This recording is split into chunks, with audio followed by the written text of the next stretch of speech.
These soldiers were observing Richard as well. He'd walked in expressionlessly, and the sight of his long, exquisite, and stable arms, their gazes changed.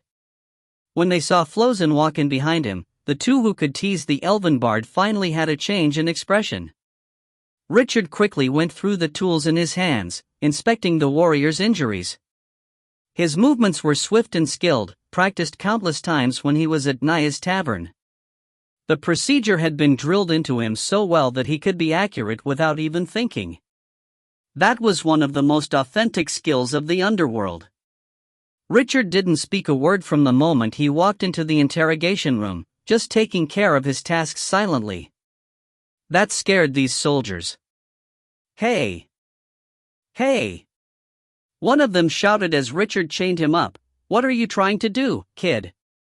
Richard turned a deaf ear to any threats and howls, just hanging the man up and reaching for his tools. Curse you, heretic! You shall burn in flames!" The warrior's cries penetrated the interrogation room, spreading out into the rest of the base. Richard remained quick and steady, not stopping regardless of the volume of the man's screams. One by one, all his tools were stained by blood and thrown away. Flozen had already begun casting lesser heals, having to cast the spell a total of 7 times by the time Richard went through his entire repertoire once. The soldier had lost all energy, his former rage now just soft moans coming from his throats. "Next." This was Richard's first word since he stepped into the interrogation room. "No.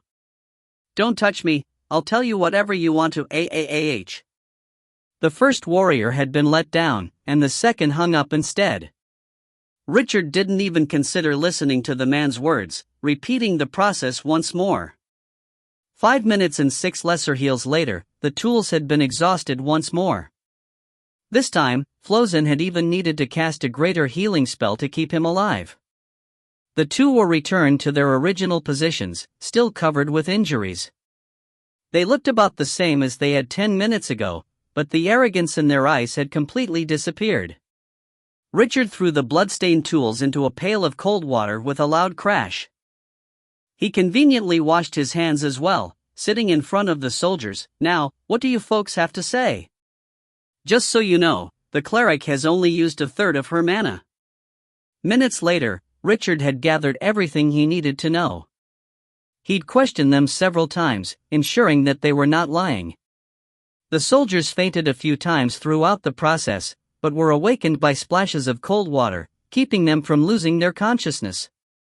Cold water was the best thing to use in these kinds of situations, not magic. Bone-chilling moisture enveloping one's entire body was the most refreshing of medicine, the streams of water trickling down the back and droplets falling off the hair keeping one awake. By the time they were sure they couldn't get any more clues, Richard and Flozen met gazes. Both sensed the worry in the other's mind. They had confirmed that this was an intermediate plane, with great military might. Their reconnaissance base had ended up in the White Rock Duchy, a land of complex terrain that was made mostly of mountain and forest. There was a river flowing through this land, more than 10 kilometers away, keeping the land outside the mountain range fertile and arable.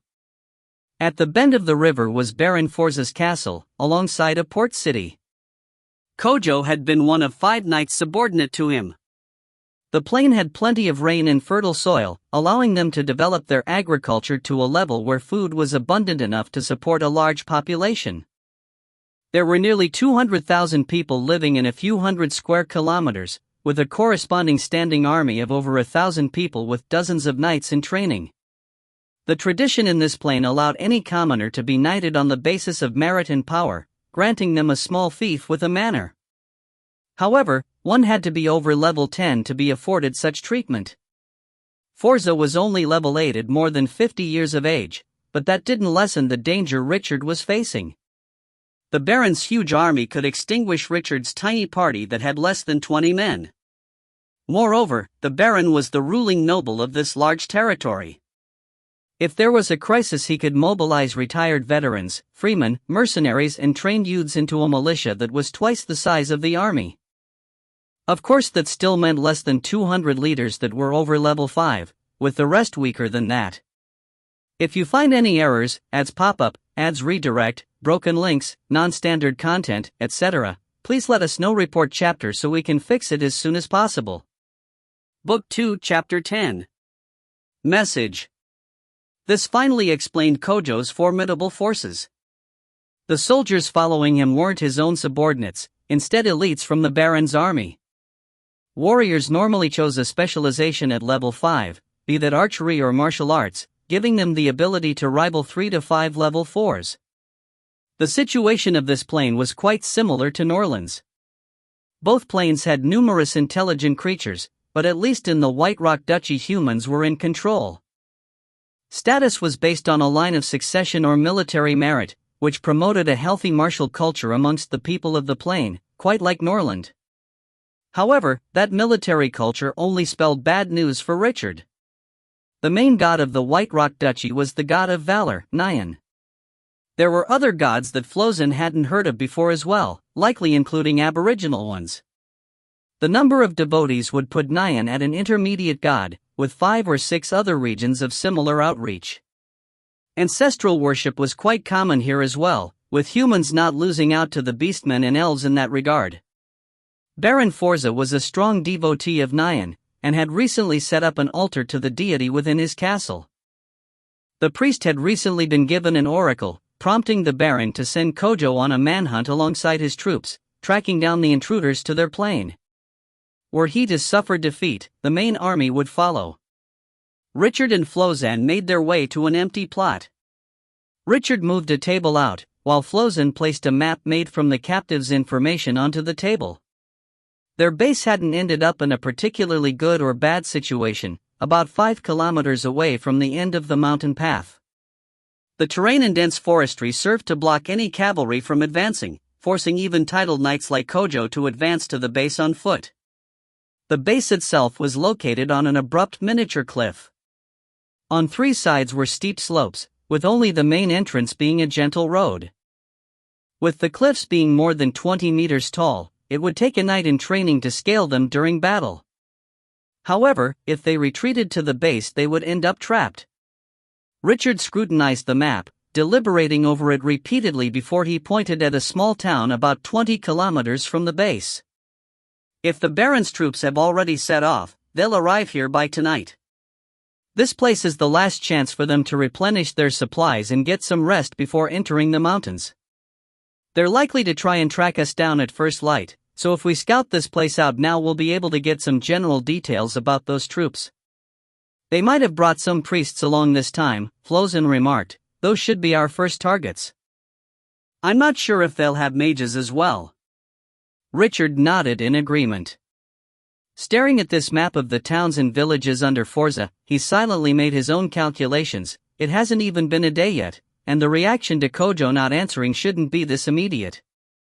With the upgraded equipment and levels of the troop, they wouldn't expect the entire force to have been annihilated. Baron Forza will be unlikely to turn out in full strength tomorrow as well. The oracle should have mentioned our numbers and strength, but that shouldn't tell them about the number of people we have that are skilled at spying and assassination.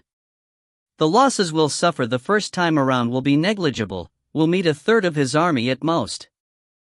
About 2 titled knights, a dozen novices, and 200 to 300 soldiers. Contemplating over it for some time, Richard looked to Flozin and asked solemnly, Flozin, I need to know how much better you are than a regular cleric. I need to accurately deduce our military strength.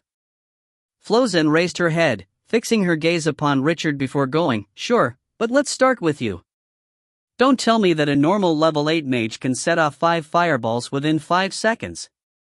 You should have been handicapped just from the mana cost, forget how quickly you cast the spells. I would also appreciate it if you explained the 4 boars you summoned as well. Richard chuckled, nodding, all right. I have a vitality rune tattooed onto myself that can speed up my energy and mana recovery. I also have enhanced control of my abilities. I may be a level 8 mage, but my mana pool is close to level 9. My main focus amongst grade 3 spells is Fireball, and at grade 4 it's Nature's Beacon and Icicle Storm.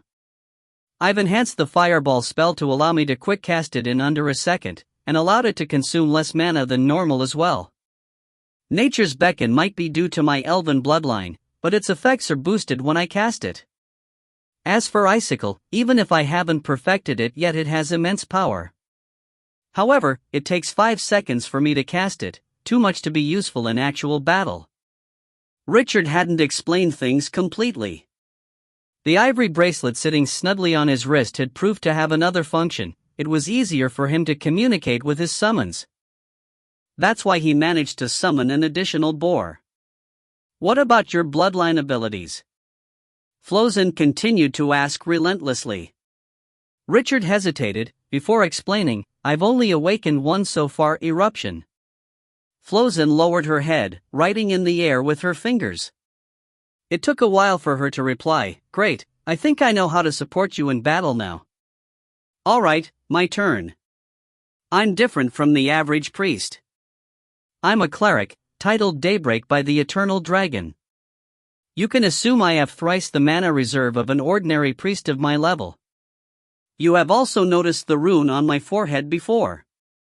I acquired it along with my title, and it gives me a special ability called the Lens of Time. It allows me to change the time flow of a target for 15 seconds, with half a chance of being successful if the target is 5 levels higher than me and no chance at all at 7 levels of difference. How much can you speed them up? Richard's eyes lit up. For now? About 4/3 the normal time flow. That will increase with my level. Great! That gives us a way to deal with those knights. Richard could not contain his excitement. He took a look over Flozin. I'm thankful we're not enemies. This time, Flozin showed him an elusive smile, so am I. Richard beamed. They could finally see a glimpse of light on the horizon.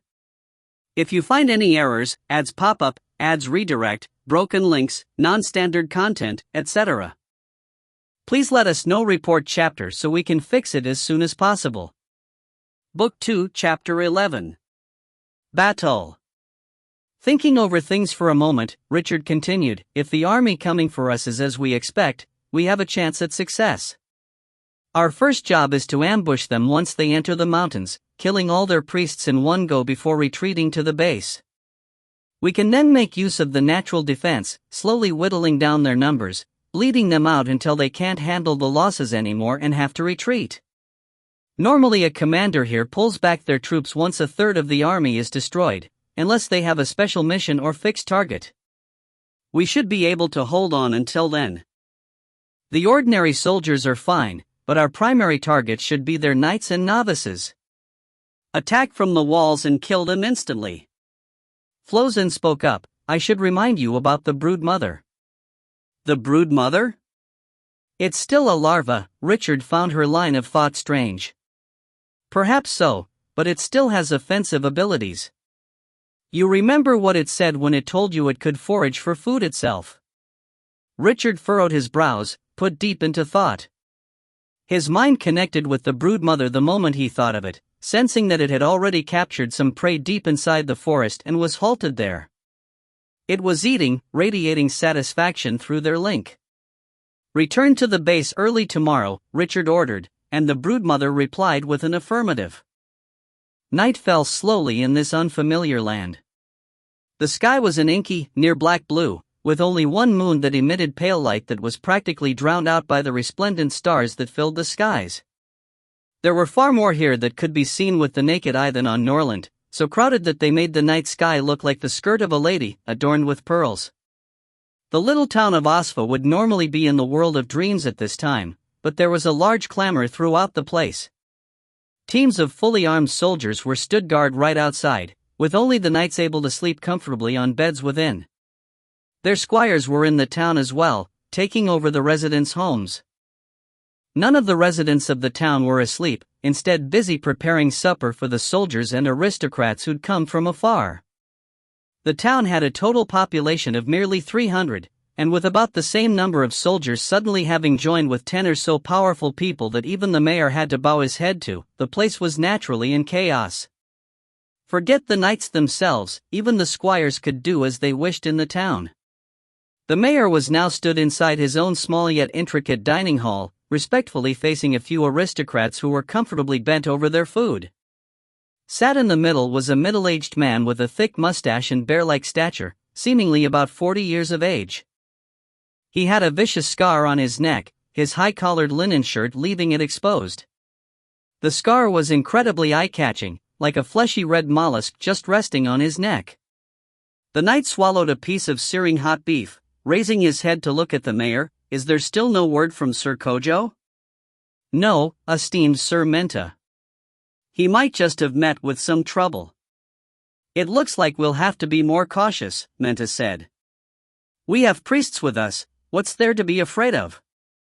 A malicious-looking man at the other end of the table asked, obviously showing little respect for Menta. "Didn't High Priest Kami say the God of Valor told him that the invaders were quite ordinary?" "I think Kojo just discovered something valuable from the invaders, and is planning to take it all himself. If he sends word back, his share of blessings and credit will be divided with us." A hint of anger arose on Menta's face. "Kojo is just the vanguard. I'm the leader here. Who knows? Don't forget that the people Kojo brought with him were all elites, proficient in battle on hilly terrain. How could there be no news at all?" The man shrugged before continuing, "Perhaps he won't be the vanguard anymore once we get back." Menta hummed loudly, speaking no longer. He instead brandished his fork and knife, furiously stabbing at the beef on his plate. A few pairs of eyes were making use of the cover provided by the forest at the outskirts of the town, watching from the branches to monitor any movements. Gangder leapt off the top of a tree, displaying agility not befitting of his physique. His landing was soundless. If someone wanted to engage in guerrilla warfare based on his looks, they were likely to land deep in trouble. Richard was stood under the tree, making use of the shadows to conceal himself. He had no experience in stealth battles, so he didn't dare scout as close to the enemy as Waterflower and Gangder did. Gangder approached Richard. "I'm done counting, boss. There's 2 knights, 15 novices, and 280 soldiers, out of which 80 are elites. If we take care of all of them, and adding on those we already wiped out, 2/3 of Forza's elites will be done for." Richard nodded. "Good, let's return. The ambush will be at the place we determined yesterday. Waterflower will keep watch here." Gangder nodded, cooing out like a bird. This was the sound of the local owls, something he'd learnt on the way. Ola showed himself from the other side of the forest, his mostly elven heritage giving him the ability to move around freely. Bards had numerous little skills that allowed them to conceal themselves. The skies began to brighten, and Osva grew noisy. The knights had tidied up with the aid of their servants, finishing their breakfast. Soldiers formed lines outside the town, joining up with the novice knights to advance into the mountains. Less than a kilometer after the town they found the end of the path. The horses could travel no further, so the knights and novices got off their mounts and had their servants bring them back to the town. In the meanwhile, the lower-ranked soldiers headed deeper into the mountains. The knights and novices changed into chainmail that was 2 grades worse than before. Although they could bear tens or even hundreds of kilograms of weight, without their mounts it would be difficult for them to navigate the soft earth with that weight. Energy couldn't be wasted, and what they would lose bearing the weight of heavy armor over such a long distance would be enough to protect their entire bodies from 1 or 2 attacks. Besides the 2 knights with their magic helmets, the most striking members of the troop were the 2 priests. They were dressed in crimson robes with rounded collars, the only difference between them being the gold embroidery on those of the older ones signifying higher rank. The surrounding soldiers were extremely respectful to the 2 priests, their reverence surpassing what they had even for the knights. Menta may have had a horrid temper, but he was quite practical when it came to his troops. He'd already sent out the lightly armored scouts, clearing the path ahead and the places surrounding them. However, the further they went into the forest, the longer their formation stretched. The general location of the invaders had already been passed down through the oracle, so they were marching in a fixed path. The knights knew very well about the areas where there was a high chance of ambush. Menta took the lead, while Sir Huber was at the rear alongside 4 novice knights, protecting the priests. When they came upon a steep incline, Menta looked at the peak of the slope with unease filling his heart. However, the area was wide and spacious, with an ambush not really a possibility here. The scouts had also signaled that there was nothing to worry about, so he walked over with large strides. The face of an elven bard slowly showed itself from the top of a large, leafy tree on the slope. He was practically one with the tree, stuck to its thick bark with very little presence of his own. He even swayed slightly to the tune of the wind. Ola's gaze fell onto the two priests that had just entered his sights. In the shrubbery at the foot of the tree were the corpses of two scouts, still warm. The bard slowly pulled his bow, the arrow's tip gradually pointing at the priests. There were two of them? This was an unexpected situation, but the decision was a simple one to make. Shoot the one with the most elaborate clothing, and one couldn't go wrong. If you find any errors, ads pop up, ads redirect, broken links, non-standard content, etc., please let us know. Report chapter so we can fix it as soon as possible. Book 2, Chapter 12. Battle 2. Drawing his longbow back to the fullest, Ola knocked on a branch with an end of the bough. The trolls walked out atop the hill, panting heavily as they threw an enormous rock weighing multiple tons down the slope. It rolled down with ferocious momentum, heading right into the middle of the advancing troops. The two priests turned to look, and their faces filled with extreme panic. They were right in the path of the rock. It was rumbling down like thunder, fierce winds already buffeting their faces. Someone with great strength like Sir Menta could withstand the force behind that rock, but outside of that even a novice knight would be dealt a serious injury if they were hit. The most likely targets would be the priests and the novice knights guarding them, so the troops immediately went into a frenzy. They ran all over the place, disrupting their formations and spreading chaos. Some people were knocked down, losing their orientation when they got back up and running back into the path of the rock instead. The trolls let loose an astonishingly violent roar, stomping the ground with all their might. The entire slope trembled at once, causing the rolling rock to shift direction slightly towards the front lines. The situation immediately worsened. Ola chose that exact moment, narrowing his eyes as he let go of the arrow in his right hand. It shot forth, sheathed in a layer of light green mana that imbued it with a minor targeting enchantment. Sir Menta hadn't bothered stopping his subordinates from running wildly all over the place. Just as he was about to charge forward to block the rock, he'd seen a flash of red in his vision. A fireball had been shot out from the jungle, aimed at a group of soldiers huddled together amidst the chaos. It wouldn't take more than 2 seconds to reach its target, and the soldiers would be unable to escape the blaze that would soon engulf them. He'd bellowed in fury, snatching a heavy shield and rushing over in large strides. He just managed to intercept the fireball in the midst of its flight. The spell exploded loudly on the surface of the shields, sending waves of magical flames everywhere. Menta held the shield firmly, however, not taking a single step back. Blowing energy pushed the fires away. The edges of the shield had softened a little by the time the heat wave passed, but Menta himself hadn't been hurt in the slightest. However, his sharp ears caught on to the faint yet shrill whistle of an enchanted arrow, rapidly approaching him.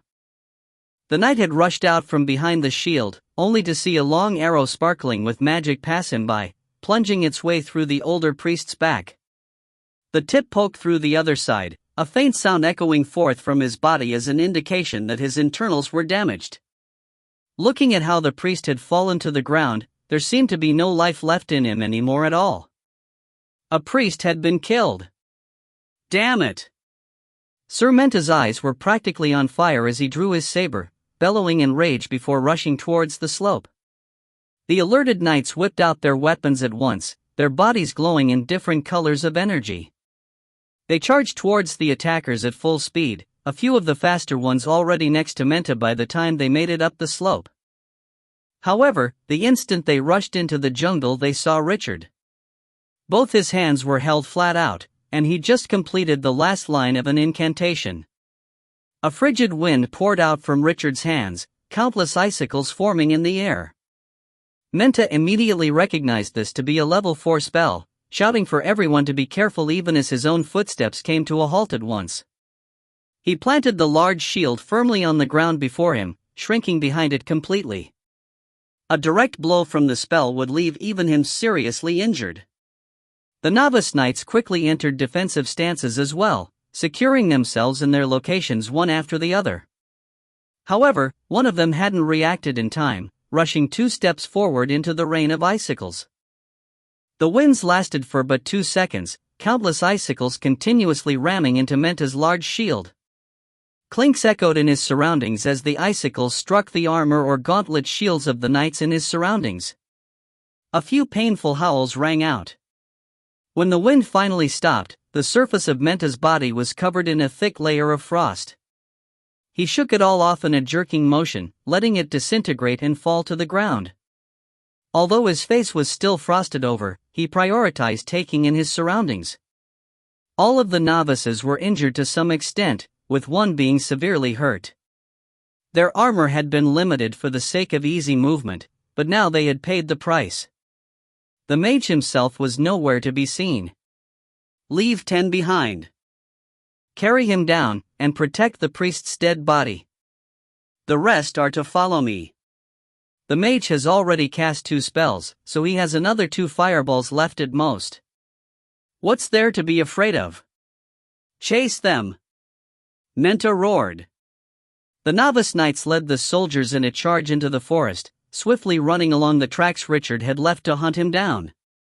The heavy infantry clearly couldn't move fast enough to catch up to their enemies, but the scouts managed to track Richard down. After chasing them down for a few kilometers, a novice knight adept at agility and mountain combat returned to report that they discovered a base ahead of them. The invaders had escaped behind the high walls. That did not alarm Menta, pleasing him instead. The bastards ran back into their den? Perfect. Follow me, we will end them all. A moment later, Menta's troops had already completely encircled the reconnaissance base. The knight wasn't anxious to attack, instead circling its perimeter and thoroughly familiarizing himself with its layout before he returned to the main entrance. He turned to the perspiring younger priest. "Is this the invaders' base?" The young priest looked at a map, replying with absolute certainty, "This is where the oracle pointed us." Menta nodded, saying to the young priest, "Hide in the back, and do not use your powers randomly. My soldiers could still need you to save their lives. I will appoint people to protect you." Soon after, a small group of soldiers escorted the priest and retreated back into the jungle. Menta did not want anything to happen to him. Priests had high status, and any further casualties would be difficult to explain to the church. Even if they captured all the invaders and brought them back for divine trial, that would only be considered atoning for their sins. Anyway, he didn't think a mere level 3 priest was capable of many useful spells. All his troops were gathered by this point. Menta squinted, looking at the base a few dozen meters away. The walls were made of stone, about 4 meters tall, and the entrance had 2 thick wooden doors that were tightly shut. There were archery towers beside the entrance, with marksmen already stationed on top. The grave demeanor of those archers was proof enough of their outstanding capabilities. That's already comparable to a knight. Bastard! Menta cursed under his breath. His gaze landed on Richard atop the entrance, recognizing him as the mage who'd ambushed them in the jungle. Richard was in a dangerous yet crucial position, the sight making Menta want to shoot an arrow at him immediately. However, this fellow had managed to escape in the jungle with speed unbefitting of a mage, and he himself wasn't confident enough in his archery to shoot him down successfully. Moreover, there was a warrior with a tower shield at the mage's side. More than 1.5 meters tall, it made it practically impossible to kill the mage with a single arrow. Sir Menta stroked his beard, a sinister smile gradually creeping onto his face. He waved his large hand forward. "Teams 1 to 3, attack. If you find any errors, ads pop up, ads redirect, broken links, non-standard content, etc., please let us know. Report chapter so we can fix it as soon as possible." Book 2, Chapter 13. Battle 3. 3 10-man troops advanced towards the base, each led by a knight. The archers on the tower were prepared, their hands steady on their tightly pulled bows. Two soldiers hit the ground the moment they let go, greatly injured. The sheer speed of the arrows left the three knights surprised. "Should I send in more soldiers, or should we let them stay?" a knight asked Menta. Menta shook his head. "There's no need for that. Those techniques will drain them completely with 20 arrows or so. Also, they only have 2 archers, how fast can they shoot? Have the troops speed up." Without any need for further urging, the knights leading the team sped up as they charged towards the gate like a flood to a dam. The base didn't have particularly tall walls, at least not too tall for them to climb over. If not for special materials in the middle of that thick wooden gate, it wouldn't have been able to withstand their attacks either. They only had to be wary of the suppressing spells Richard would launch. The leading soldiers actually had a savage task. Their purpose was to exhaust Richard's mana, stripping the enemy of their long-range firepower to ease up the battle. From their interactions so far, they had determined that the enemy mage was around level 7 or 8. He could probably cast 2 more fireballs at most. It would be up to the god of valor to determine who would live through them. Seeing the front lines charging into the mage's range, Menta issued another command: "Troops 4 and 5, raise your shields. Your target is the towers, charge." 2 more knights moved out, leading their companies as they split off from the main army to charge towards the towers. The archers had no choice but to switch targets, and as he'd anticipated, Menta saw a giant fireball fly down from the main gates. Tumultuous fires swallowed an entire troop of soldiers, covering 2 knights as well. Richard began reciting incantations in the midst of that raging fire, launching another fireball but 3 seconds later. This spell landed in nearly the same location as its predecessor, stacking with the older flames to take out all the staggered enemies on the floor. Mages with no inhibitions about the spells they were casting were like portable meat grinders on the battlefield. Both the knights were left wounded, one more severely than the other, and the entire 10 or so soldiers of that company had been wiped out as well. Whoosh, a few sharp arrows flew in Richard's direction. The opposing archers' eyes had gone red with immense concentration, and they had all used their greatest skills. This was despite knowing that arrows not supported by magic were useless at such a great distance. Surely enough, the infantry around Richard formed a shield wall between him and the arrows, leaving them to bounce off harmlessly. More soldiers appeared on the city walls, while Richard left under the cover of the shields. His retreat signified that the battle was finally about to begin. Menta had finally gotten the opportunity he so desired, so he waved his hand forward as he bellowed, "Teams 6 to 10, follow me. Advance together. Hubert, you're second in command. Lead teams 10 to 15. Everyone else is to await further orders." 10 knights shouted their war cries, charging forth under Menta's lead. The arrows of the few enemy archers couldn't stop the waves of soldiers, with the 2 titled knights and 10 novices leading the charge. Menta led the charge up the base's walls, leaping up and punching a hole into them to hold onto. He used the momentum of this punch, vaulting himself over to the other side. However, a battle axe suddenly showed itself, heading straight in his way. Menta let out a growl in mid-air, twirling his sword with both hands as he defended himself from the attack. The iron weapons collided like thunder. The tall brute that seemed even stronger than Menta himself sent retreating with blood oozing out of the corners of his mouth. But Menta's plan to scale the walls was obstructed as well, causing him to start cursing as he was flung back by the impact. He fell heavily to the ground. Falling from 4 meters high was surely hard for Menta to bear. He struggled for a few moments to get back on his feet once again. Unfortunately, the 2 soldiers he'd fallen down upon had died to the impact. That small episode didn't deter the stream of soldiers from climbing up the city walls one after the other. A novice knight had already made his way up, alongside a few other warriors. Sharon's soldiers rushed out of the arrow towers, shield in one hand with hatchet in the other. They viciously rushed forth towards the enemy infantry. Melee may have been the soldiers' strength, but it was even more so for these Sharon elites. Even knights couldn't compare to them at the same level, forget the ordinary warriors who were still making their way up the base walls. Two of the Arcarans had used their extraordinary might to cripple the enemy morale. They chopped off one of the knight's limbs, sending him hurtling down the walls as he howled in pain. Numerous corpses were sent right behind. Retreat! Menta's roaring voice sounded once more. The soldiers began to back off in the midst of all the chaos, with the intruders on top of the walls seemingly having no intent to pursue. The archers at Menta's side shot 2 more volleys before falling back as well, while the Arcarans retreated to the arrow towers once more. A single charge had left Menta with more than 20 losses, and 3 novice knights heavily wounded. It also left his entire army devoid of morale, while the young priest busied himself trying to treat the less injured knights with his limited skill. The youth did not seem well versed as a cleric, with nearly no visible effects from his spells other than stopping the bleeding. As the warriors rested, Menta looked at the nearby base and smiled bitterly. They only had 6 fellows at the level of novice knights, and a feminine archer. That seems to be it. The mage seems to be only level 8, and he's exhausted his mana.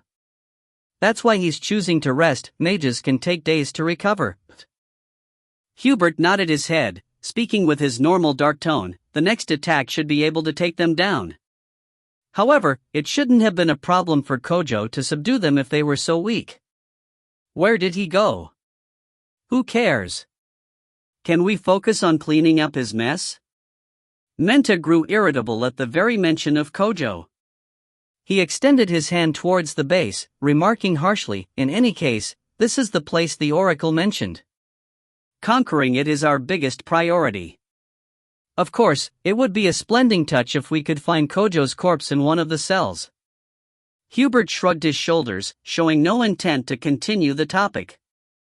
Menta shot out a mouthful of spit, cursing Kojo's unknown location once more. Turning back to look at his exhausted soldiers and the drained priest on the ground, he roared loudly, "All of you, attention! Now! Soldiers, prepare to attack. Let's take down these intruders in one go."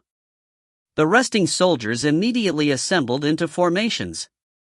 Menta explained to Hubert, "We still have 11 knights who can battle, minus the 2 we'll need to take care of the priest and make other preparations. Take 4 and 20 elites, and bring them around to flank.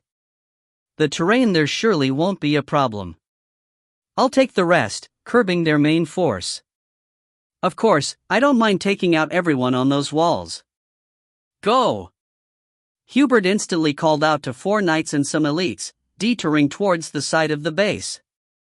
Menta and the remaining knights raised their shields, bringing their troops in a concentrated formation as they took sturdy steps towards the base in preparation of an attack. Ganger and the rest got on top of the walls once more, with Ola taking up a good vantage point. However, the archer did not pose much of a threat to this shield wall. And even if Ola could take an enemy down with every arrow he shot, the number he killed would still be counted on his fingers by the time they charged to the base of the walls. Standing at the highest point, the soldiers also saw the troops Sir Hubert had brought along to flank them with, only able to send 2 warriors to hold them back. If you find any errors, ads pop up, ads redirect, broken links, non-standard content, etc., please let us know. Report chapter so we can fix it as soon as possible. Book 2 Chapter 14. Stalemate. Menta had already switched to a Morningstar, laughing sinisterly as the enemies divided their forces. He suddenly charged forward, getting to the bottom of the walls in the blink of an eye and leaping up. He made use of sheer momentum, running up and actually jumping higher than the wall itself. An enraged howl sounded as his weapon smashed down on a foot soldier's head. Clang! The heavy shield in the soldier's hand sunk in, and he took 2 steps backwards. He was left unable to control his body, falling down from the walls. Ganger suddenly came in from the side, his battle axe slashing at Menta's calf. The angle of attack was incredibly tricky to deal with, and in midair Menta would have trouble dealing with this no matter what. He did his best to twist his body, using his shield to block the attack, but he was pushed away from the wall and lost his balance, landing heavily on the ground. Even with his ability, falling down from such a height with armor on was harsh. However, the attack had opened up a gap in the invaders' line of defense. The novice knights made use of this opportunity to charge up the wall, and while 2 were sent flying back, the rest gained a foothold. Veteran troops surged up the wall as well, grabbing onto its edges with but a single leap, flipping over it without trouble. The 2 warriors taking this side soon lost position as well, and Hubert rushed up the wall as well. He didn't pressure them, however, instead jumping off the wall with his troops and charging into the base. There was a far more valuable target within the mage without any more mana. The base was about as large as a village with 100 people. The 10-odd buildings of various sizes seemed to be arranged very messily, and even the roads were curved and twisted with not a single level path. However, the place was large and the terrain not very complicated. Hubert chose the largest 3-story building, kicking down the door and charging straight in. His luck appeared to be tremendous. The mage was on the 1st floor. Besides the young mage, there was also a strange but beautiful young woman standing in the hall. She had what seemed like a huge book in her hand, currently flipping a page open. Hubert brandished his long sword, yelling, "Give up, invader! Follow me to the altar of the god of valor, and repent for your sins. You might just extend your vile lives." However, Hubert saw Richard suddenly stretching his hands out, the soft muttering from before ringing louder. He was stupefied. This was the sound of an incantation, but they'd been prudent, noting down the types and levels of the spells the invader had cast: fireballs and icicle storm. These spells made it obvious that he was level 8 or 9, how could he still have the ability to cast? Hubert's first thought was that this was a trick, and the enemy was stalling for time to escape. However, the moment Richard's hand started to emit a chilling wind, he felt his anxious heart fall. He cared no longer about the great merit of catching a live sacrifice, instead waving his sword and swinging it down towards Richard's head. Flozan suddenly spat out a word nobody could understand, and the golden pattern between her brows flashed. Hubert's figure began to blur and distort. Lens of time. In Hubert's eyes, everything started moving so fast it was unthinkable. This included Richard, Flozan, and that white-clothed young girl who'd suddenly appeared above him. That long sword in her hand smelled strongly of death, forcing him to abandon his target and use his sword to block the girl's own. The power behind the dim sword wasn't all that great, to the point that even without a particular gift of strength Hubert felt like it was weak. However, it left a crack on his own weapon's edge, which meant the difference in quality between the 2 weapons was vast. The girl's movements were fast as lightning, and with the attack failed she'd already used the momentum to dart away. She landed in a corner of the room, crouching down like a wolf ready to deal a fatal strike at any moment. Hubert steeled himself, preparing to fight back, but the girl was so quick that his heart started to thump wildly. That incredible sword, her speed, and the narrow space. He suddenly felt like retreating. But then he felt a sudden wave of cold, followed by a powerful impact that sent jolts of pain through his body. Numerous icicles pinned his body down, even more flying past him to stop the 2 soldiers who wanted to charge in and support him. Hubert staggered forward, but in that short moment his entire back and shoulders were instantly covered by a frost that then extended to his chest. Hubert was utterly appalled. He'd been distracted by the threat of that white-clothed girl, and utterly forgotten about the mage. Alas, there was no point remembering now. Richard's quick spell had left him with no time to adapt to the situation. Hubert still felt his rate of gathering energy having slowed considerably. Breaking out of the icy restraints would already be tedious, but the girl in the corner had already pounced towards him with sword in hand. Hubert did his best to raise his sword to defend himself, but he could only stare helplessly as the opponent's weapon pierced his chest and abdomen. In that moment, with the added enchantments of sharpness and armor penetration, the Shepherd of Eternal Rest had burrowed through his energy barrier, making a hole through the breastplate to dig deep into Hubert's abdomen. Its tip had even pierced through, appearing behind his lower back. Lacerations were left all over his body as the girl pulled the blade out, leaving him with a terrifying injury. Retrieving the sword from his stomach, the barefooted waterflower retreated quickly, landing at the corner of the room in a flash. Thump, Shards of ice flew everywhere as Hubert finally broke out of his restraints, but his blazing energy could no longer seal the wound. Waterflower's attack had practically cut through his waist, and he was left unable to stand tall. He collapsed, blood and innards rushing out of his body. It was then that the golden light around Hubert dissipated, and that he realized it wasn't them moving fast. He had been slow. Richard's icicle storm spell finally came to a stop, passing through the door and freezing a novice knight and 3 soldiers who were desperate to enter in their tracks. Seeing Hubert surrounded and killed by Richard and Waterflower in only a few seconds, the knight was already terrified. He went all out, speeding up his energy as he struggled free of his restraints. He managed to roll out of the path of a fireball heading his way. Waves of fire swept through everything once more. It wasn't just the 3 frozen soldiers at the door, the conflagration swallowed a few of Hubert's soldiers who's been rushing over as well. These ordinary warriors could not take on the full impact of the spell, beginning to collapse and roll on the ground as they began to go up in flames. Pitiful howls resounded in the area. Ahead of the base was complete chaos. The wall had already lost all function, with Gangder and the foot soldiers having withdrawn to fight within the base. They split into teams and moved from building to building, using their familiarity with the terrain to their advantage. If you find any errors, ads pop up, ads redirect, broken links, non-standard content, etc., please let us know. Report chapter so we can fix it as soon as possible. Book 2, Chapter 15. Stalemate, 2. Menta's thundering roar echoed throughout the base, the whizzing of his morningstar through the air so sharp it made one's heart race. However, even with his advantage in level and energy, he had no way to win over Gangder. The brute's innate strength allowed him to match Menta blow for blow, and unlike his rough appearance, he was extremely slick. He made great use of the narrow roads between the buildings. The restrictions to Menta's morningstar were worse than that to his axe. What enraged Menta even more was that the buildings in this base were sturdier than the typical houses. Be it the walls or the wooden doors, they were stronger than they seemed. Menta often knocked through a corner with a swing of his weapon, but it would get caught on walls and the chain would rebound, bringing shattered bricks back his way.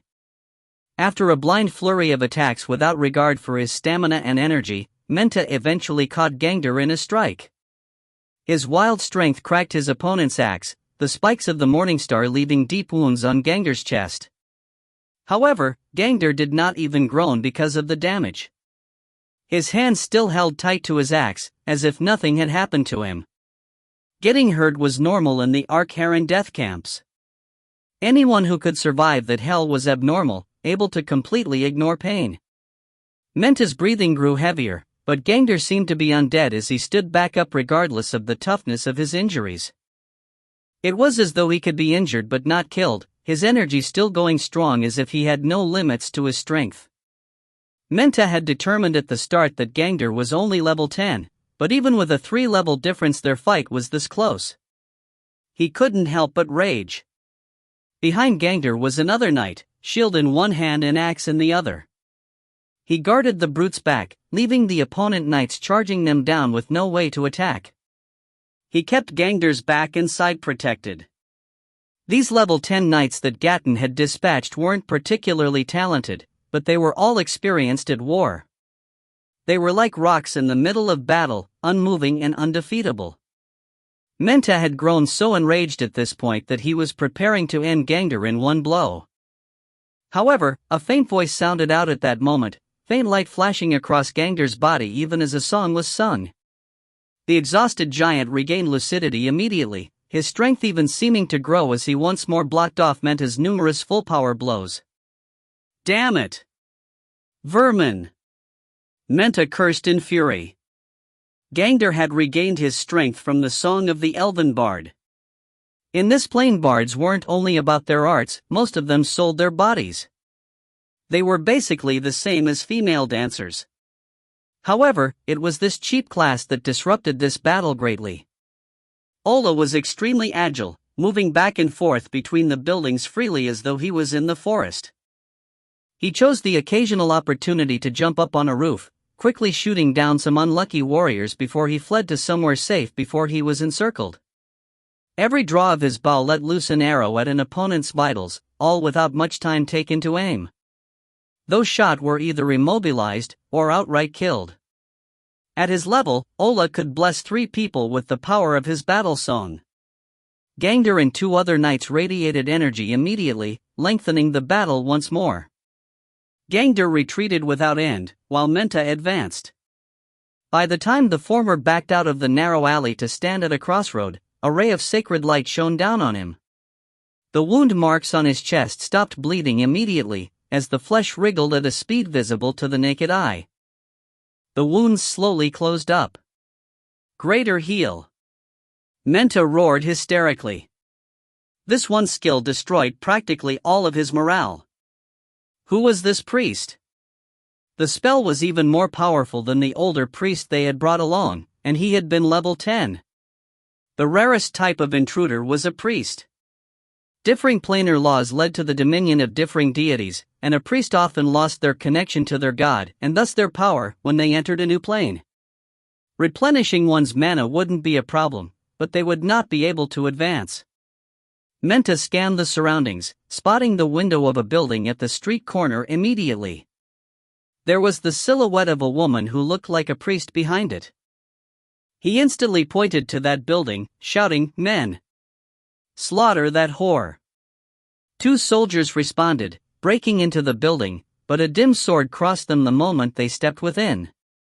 It sliced across them, before Waterflower left the floor with the Shepherd of Eternal Rest in hand. She went up to the 2nd floor, jumping into one of the rooms before exiting through the windows to disappear into another building.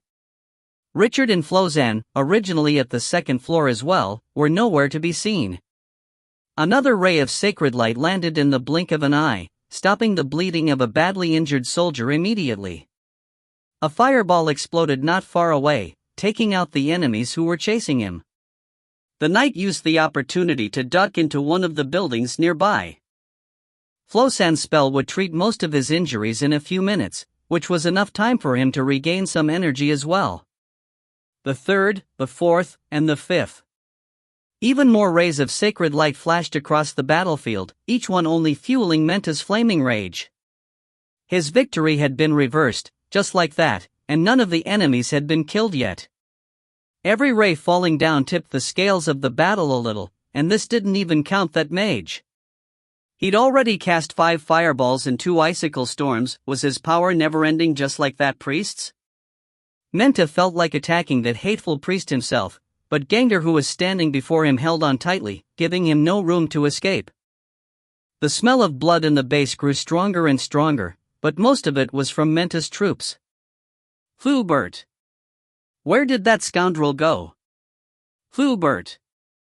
Kill that whore! Menta's roar covered the base once again, but the reply he received this time was actually a strange mournful shriek.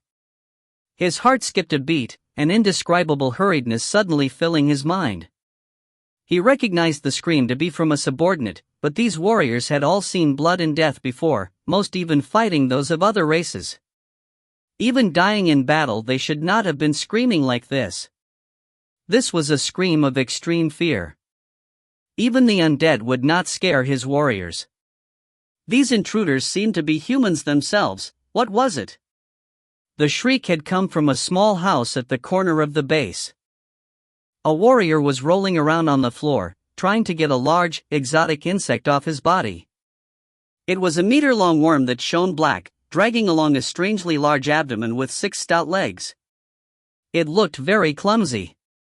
The shell on the creature's back was open, and it flapped its wings from time to time. A pair of short yet sharp pincers pierced the warrior's body, the creature burrowing into him. The panic-stricken warrior could only try and hit the bug with his hands. His weapons were long lost. Another warrior rushed over to the scene, taking a breath of cold air at the frightening sight. He froze for a few seconds, before charging forward with a roar, his sword held in hand. That roar was not to threaten the enemy, it was meant to give him courage. This was the broodmother that had hatched from the eternal dragon's seed. It had grown several-fold in a single day of foraging, from the size of a kitten to the meter-long beast that it was now. Seeing a new enemy, it pulled its head out of the previous warrior's body, fixing its eyes upon the charging prey. The warrior lying on the ground them started to feel an unbearable pain. He looked down, only to see the armor, skin, flesh, and even bone at his waist all gone. The resulting scream did not even sound human, and he collapsed with his eyes rolled up. The broodmother's shell opened up once again, and it swayed as it flew up and pounced at the opposing warrior. Its movement was comical, as if it was difficult for it to maintain balance. Hearing his comrades scream, the man felt goosebumps rising on his body. He roared again, the long sword in his hand slashing down like a howling wind as he attacked the creature's head and back thrice. Attacked in mid-air, the creature fell to the ground with a thud. The sword's hits on its shell had done nothing, only leaving a clang of metals colliding behind. The level 5 elite's 3 powerful strikes had only left scars on the shell, not making their way through. The broodmother's mouth suddenly moved, and it let loose a mental attack on the warrior. The veteran of battle only felt like there were tens of sharp needles piercing into his brain, taking his vision away as he lost his balance and fell. The broodmother pounced on him immediately, clinging firmly to his head with its 6 legs as it pierced through his back with its pincers. Richard's silhouette appeared at the door of the house. Seeing the 2 warriors defeated, he quickly moved on to the next battlefield. Flozen followed closely, peeking into the room as well. Her pupils shrunk at the sight of the broodmother, but she hurried behind Richard without saying a word. If you find any errors, ads pop up, ads redirect, broken links, non-standard content, etc., please let us know. Report chapter so we can fix it as soon as possible. Book 2, Chapter 16. Counterattack. Flozen suddenly came to a stop after passing a crossroad, flipping through the Book of Time quickly. A stream of divine power rushed forth from the pages, forming a healing spell that landed on Gondair, who was about 10 meters away. His laughter echoed through the base, even as Mentor roared in fury. Richard looked up, finding Ola on top of a roof at the corner of the street, pointing in a certain direction. He immediately brought Flozen along, running in that direction. A blood-soaked knight soon appeared at the end of the alley, seeing their backs and laughing sinisterly as he chased after them with large strides. However, Waterflower silently appeared atop a roof at the end of the alley, jumping down wordlessly behind the knight as if she was a ghost. She moved in short strides, taking fast and nimble steps as she neared him quickly. The Shepherd of Eternal Rest darted across his body, sending his head flying into the sky even as the body continued to forge ahead. By the time it crashed down, not even a shadow of the assassin remained. Richard seemed like he was dashing around the base aimlessly, but every so often he appeared at critical locations of the battle. Flozen's holy spells healed the injured Archerons, restoring them to fighting form. Being connected to Waterflower and the Broodmother, Richard could tell their locations clearly, and although it was more vague and limited with the others, he could sense the rest of his team through the contracts as well. Thus, though the battle within the base seemed to be beyond chaotic, that was only true for Menta's troops. Hubert had already died to Flozen's lens of time, and the rest who were experienced with sieges were left fighting for themselves. Richard had taken control of the situation, the team of him, Waterflower, and Flozen lurking all over the battlefield and supporting those who were in crises. They used magic to massacre regular warriors, offering themselves up as bait to lure novice knights into a chase before ambushing them. The battle continued to tip in their favor bit by bit, Menta's troops being eroded away. The thing Richard was most worried about was the Broodmother, not because it was small and weak, but because of an indescribable feeling he had. He really couldn't predict this creature's actions like he could with the rest, only convincing himself that a gift from the eternal dragon would not harm its worshippers. Richard turned to look at the Broodmother, and the creature stood quietly by the side of a defeated warrior as it flapped its wings to show that it was well. However, the moment he looked away, it buried itself into the prey. Flozen had come right behind, seeing everything clearly, but chose not to say anything. Exceedingly horrifying cries resonated from a corner of the base, though they gave way to silence very quickly. Nearly everyone felt a shiver down their spine, leaving even Menta's knights subconsciously keeping their distance from that area. The broodmother moved out of a small house a few minutes later, making its way for the headless corpse of a knight at the end of the road with all its strength. It used its sharp claws to drag the body into a house by the side. By the time the creature emerged from the house once more, its body seemed to have doubled in size. The broodmother's abdomen was so swollen by this point that it was almost a sphere, and no matter how hard it flapped its short wings, it only hovered not a meter off the ground. At that moment, a warrior happened to turn the corner. Seeing a black object floating under his nose, he let out a frightened scream as he hacked at it with his sword. However, the broodmother had already spotted him with its compound eyes, dashing towards him in a flash. Before the warrior could even lift his arms up completely, he was bleeding from his nose and ears, falling without a sound. The broodmother dropped to the ground as well, climbing onto him with some difficulty before it dragged him to another of the houses nearby. Richard and the broodmother were each aware of the other's location. Be it intentional or otherwise, every time the broodmother ate, it was quite a distance away from him, in some remote area. Putting yet another warrior down, Richard finally stopped to catch his breath. Even with the doubled support of both his vitality rune and Flosan's blessings, he was nearly depleted of both mana and energy. The battle had reached its limits as well. Menta's howls could no longer be heard in the base, giving way to coarse gasps for breath. Gangder didn't have the strength remaining to talk about his axe anymore. It was time. Richard sent out orders to 2 faint points within his consciousness. Although the troll brothers only sensed indistinct trembles in their own souls, they understood the signal. It was time to launch their attack. The dozen-odd warriors guarding the priest and the injured outside the base suddenly felt the earth beneath them tremble ever so slightly. The leaves on the trees started to shake, as the earth began to let out an intense rumble. They looked around in fright, suddenly seeing 2 enormous boulders flying out of the forest. Piercing winds howled as the boulders smashed down right in the middle of their formation, bouncing a few more times as they smashed an unlucky fellow to pulp and severely injured 3 others. Everything had happened so abruptly that nobody had a chance to react. Whoosh, a fireball came flying out of the forest, a standard example of its kind. The power, cast time, and mana consumption were all average, but this spell finally proved that Tiramisu was a true mage. The blaze left half the warriors collapsed, even if the young priest was able to escape quick enough to only be lightly injured. The tremors in the ground grew even more powerful, as Medium Rare's huge shadow surged forward. He charged towards the disorderly warriors with unparalleled power, and this time he wasn't completely naked. The troll was garbed in thick steel armor, with a helmet like a spiked steel ball on his head with leather-padded steel boots on his feet. The armor had no enchantments whatsoever, the mere weight and strength of the steel being sufficient to leave his enemies in a state of despair. Hundreds of kilograms weighing one down would leave a human warrior with difficulty moving, but Medium Rare's movements were barely even affected. The troll was so strong that he even had a hammer in each of his hands, a single one weighing just as much as the armor itself.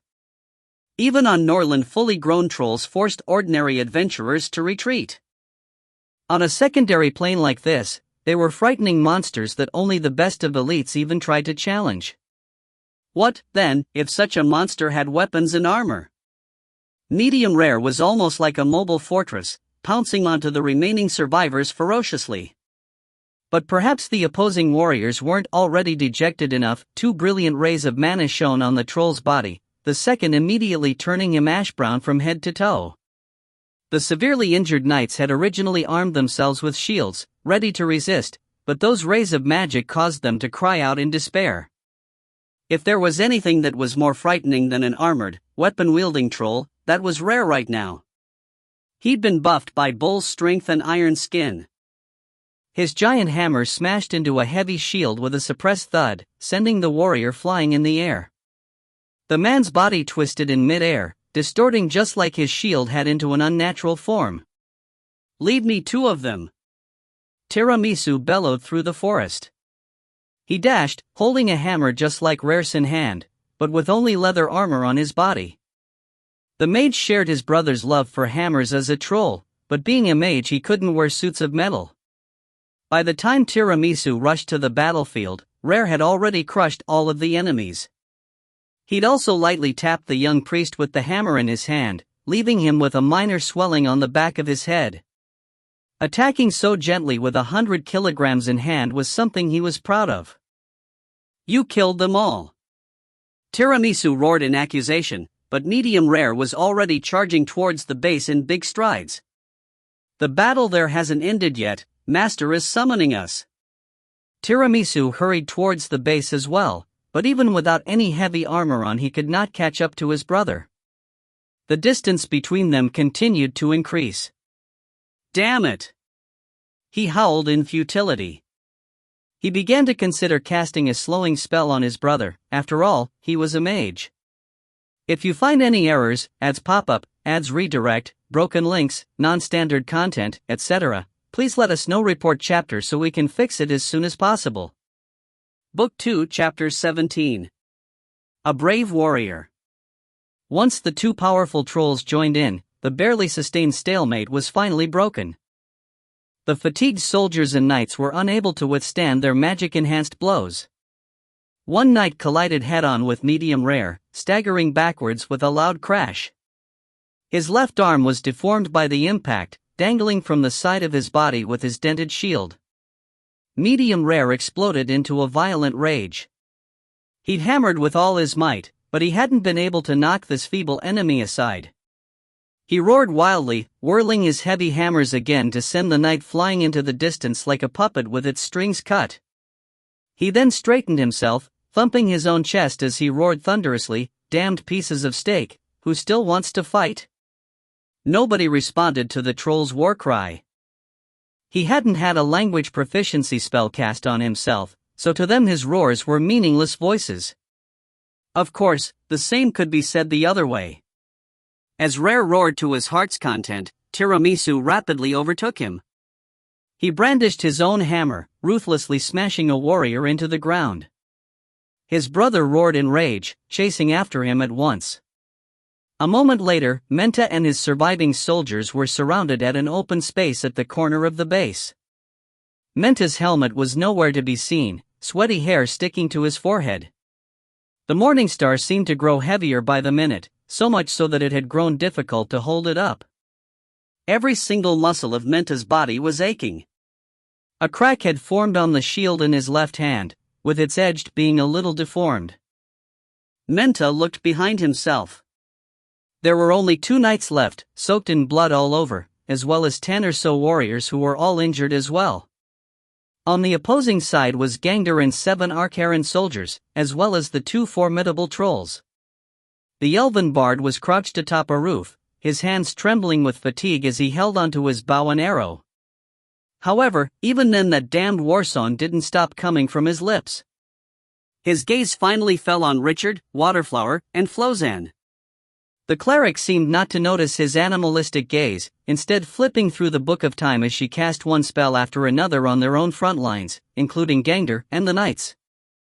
Although these were only minor spells this time, they provoked Menta so much he almost went insane. It was this woman. Her divine power seemed endless, rescuing his enemies one after the other from the brink of death and bringing them back into the battlefield.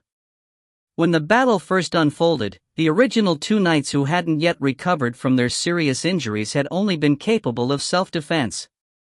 However, with how weary and injured his army was, even they had become a force to be reckoned with. Richard stuck the nameless sword Gatton had given him into the ground, taking a step forward as he spoke to Menta. "Surrender, Sir Menta. There is no need for more futile sacrifices." Menta laughed out loud, before retorting menacingly, "Surrender? What can you even offer me? Vowing loyalty to me would certainly be the best choice, but if not you will become a prisoner of war. I will have Baron Forza pay a ransom for you, giving me a piece of your land. In your dreams." Menta snarled, tightening his grip on his weapon. "Those who worship the god of valor never cave in to intruders. You will pillage, slaughter and destroy. No one will cooperate with you." Richard smiled. "As far as I know, the god of valor is not the only deity here. There are a lot of others, some of whom are his enemies. Besides, not everyone here is religious. I can always find someone who's willing to work for me. You aren't as valuable as you think you are. Menta spat harshly on the ground, sneering, my value lies in dignity and conviction. You son of a bitch, do you dare duel me? Even without any energy I can beat your ass to the ground, The corner of Richard's eye twitched violently the moment he heard the expletive thrown at him. He took 2 steps back calmly, holding the sword buried into the ground in a backhand grip. Menta squinted his eyes, subconsciously cowering a little as if he'd seen a dangerous beast. Although he was baffled by the mage holding an outrageously long and slender sword, deep down he was pleasantly surprised. This young magician was clearly the chief of the intruders. If he could capture him, it was likely that he would be able to get his men out of this predicament. Flozen and Waterflower huddled towards Richard, while Gangder turned around and held his axe at the ready so he could intercept Menta instantly. The battlefield suddenly fell silent, with the exception of some rustling from a corner. Richard extended his hand towards Gangder. Gangder, wine. Gangder was stumped for a moment, but he only mumbled a bit before retrieving the small silver flask attached to his waist. He twisted the lid off, handing the flask over to Richard. Richard didn't take a second look, raising his head and gulping all the hard liquor down in a few mouthfuls. Master, poison. Waterflower reminded stiffly. Waterflower? You, Gangder turned to glare at Waterflower, but the girl didn't relent as she glared back in turn. She intentionally raised her sword a little higher, weakening the brute's ire significantly in an instant. Richard's face quickly reddened with the alcohol entering his system, his eyes brightening like the dark sky at night. He returned the empty wine jug to Gangder, while his grip on the sword gradually loosened finger by finger. Richard looked up at the sky, letting out a breath that reeked of alcohol before turning to Menta once more. This is a planar war, not a living room of a noble. You don't get to ask for a duel. Charge, all of you. Finish him. Menta roared, beginning to charge in his own attack, but he immediately met a firm line of defense. Gangder and the trolls intercepted him successfully, moving with agility not matching their enormous frames. In extreme despair, the knight burst forth with astonishing strength. The Morning Star's force grew earth-shattering, forcing Gangder and the trolls to retreat continuously. However, a dull yellow light shone on Menta and instantly slowed him down for more than a second. The troll magician quickly raised his hammer, dealing the knight a heavy blow on the back. 2 relatively unscathed Arcaran knights took up 2 more positions, the 5 encircling and trapping their target. Those who do not wish to die, drop your weapons. Face the wall, and stand still. Richard said coldly, pointing the surviving soldiers to a corner of the wall. One novice knight stared blankly at Sir Menta's direction, barely able to see his figure behind the veil of dust. He hesitated for a moment, before dropping his weapons and slowly turning to stand facing the wall. At the same time, he raised his hands up high. With a precedent, the other soldiers did not hesitate any longer as well. They dropped their weapons one by one, and gave up resisting. Menta's roars grew softer and softer. By the time his tall, sturdy figure finally collapsed, he had innumerable injuries all over his body. Everyone fighting him, be it Gangder, the trolls, or the knights, had sustained great injuries as well. This was a warrior who fought like a lion, never giving up no matter how desperate it was. Richard walked over to the side of Menta's dead body and squatted down, extending his hand to touch the blood flowing out of the knight. It was still boiling hot. He sighed, standing up before saying, "This was a respectable enemy, bury him well. Have his equipment accompany him in his eternal rest. If you find any errors, ads pop up, ads redirect, broken links, non-standard content, etc., please let us know. Report chapter so we can fix it as soon as possible." Book 2, Chapter 18. Growing Up. Everything in the base was a complete mess. A lucky soldier who'd managed to escape stealthily was hidden in a corner, attempting to flee by climbing a wall. However, he felt something at the front door of a nearby house. He took a peek in, and his expression instantly turned to one of horror. He parted his lips in a scream. However, that scream never came. The soldier's body shuddered, and his expression stilled. Streams of blood spurted out of his ears, even as a puddle of murky green liquid flowed out from under the door and squirted into his mouth. The liquid was extremely corrosive, stifling the soldier's scream as large amounts of gas erupted from his mouth.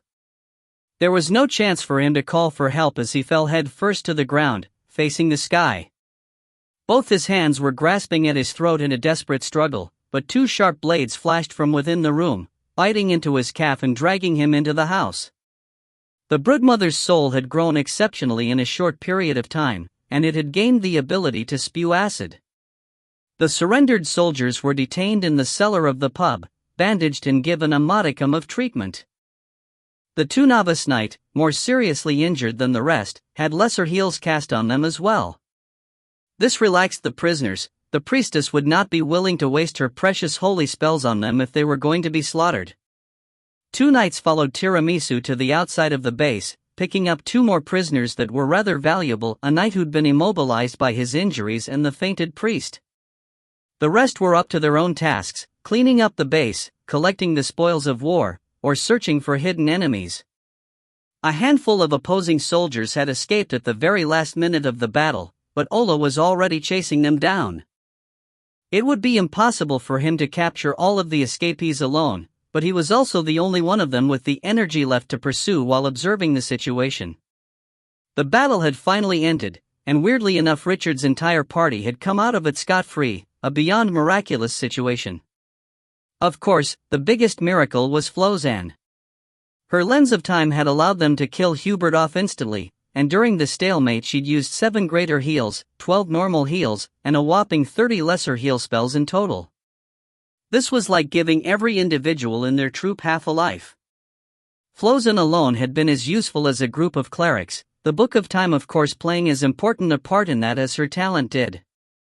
Nearly a third of the spells she'd cast had been stored within the book before. Richard, Gondaer, and Waterflower had made equally significant contributions to the battle. Gangder had maintained a stranglehold on Menta until he died, while Richard had killed a substantial number of normal warriors. He easily had the most heads to his name of anyone here, with even Waterflower only having a dozen odd kills. Of course, 5 of her kills were knights, with the others being elite veterans. Moving on, Richard calculated that the next biggest contributor was actually the Elven Bard. His war song could support 3 people, effectively boosting them from level 10 to 11 in terms of ability. While that didn't seem like much, the results of his voice echoing throughout the battlefield spoke for themselves. He himself had 10 kills of his own. The smart elf had intentionally avoided fighting knights, targeting injured warriors and taking them out with a single shot for each one. All of the 7 knights had survived, their willpower and rich experience definitely helping in the pivotal situation. A veteran like that was far better in an actual battle than any young genius. Only now did Richard understand why Gatton had used up 10 teleportation slots for them. Numbers aside, Richard had actually made more contributions than one could see on the surface. His soul contracts allowed him to know the locations of more than half the enemies, as well as the overall tides of the battle. He'd constantly made it to the most crucial areas at critical times. On top of that, he'd set up the ambush with the 2 trolls outside right from the start, to act as their last resort in case both sides had suffered great casualties. Richard was currently standing in the plaza of the base, listening to his knight's reports regarding the battle. The veterans were extremely proficient in these administrative affairs both before and after battle, doing it out of their own will without Richard's requests or reminders. Such a thing made people like Gangder, the elf, and the trolls who only knew to kill pale in comparison. However, he was sensitive to numbers and something felt off. The sum of escapees and corpses fell short of the numbers of the army that had attacked them. Of course he didn't know everything on the battlefield like the back of his hand, but a difference like this was hard to ignore. He tried to remember, but he eventually came to the conclusion that the missing warriors were neither hidden in the base nor escaped, they'd likely died. So the real issue was this: where were the bodies? The battle had just ended, so the base couldn't have any enemy presence. As he was immersed in thought, Richard suddenly felt waves of pain assault his mind. Fragmented noises sounded in his ears, but amidst the splitting headache he thought they were just background sound. However, these noises grew clearer and clearer as time passed, becoming extremely eerie. Richard shot up, nimbly picking up the sword on the ground as he signaled for Flozen, Waterflower, and Gangder to come after him. He followed the direction of the noises in his consciousness, coming to a secluded corner of the base. The noises sounded exceptionally clear here, coming from the ground floor of this two-story building. "Brood Mother?" Richard called out. He could feel its presence right here within his mind. The creature's reply immediately rang out in his head, "I am here, Master. It is safe, you may enter." The words had been spoken quite fluently. The creature had been true to its words, learning Norland's tongue in a mere day. Richard remained suspicious, leading the small party through the door.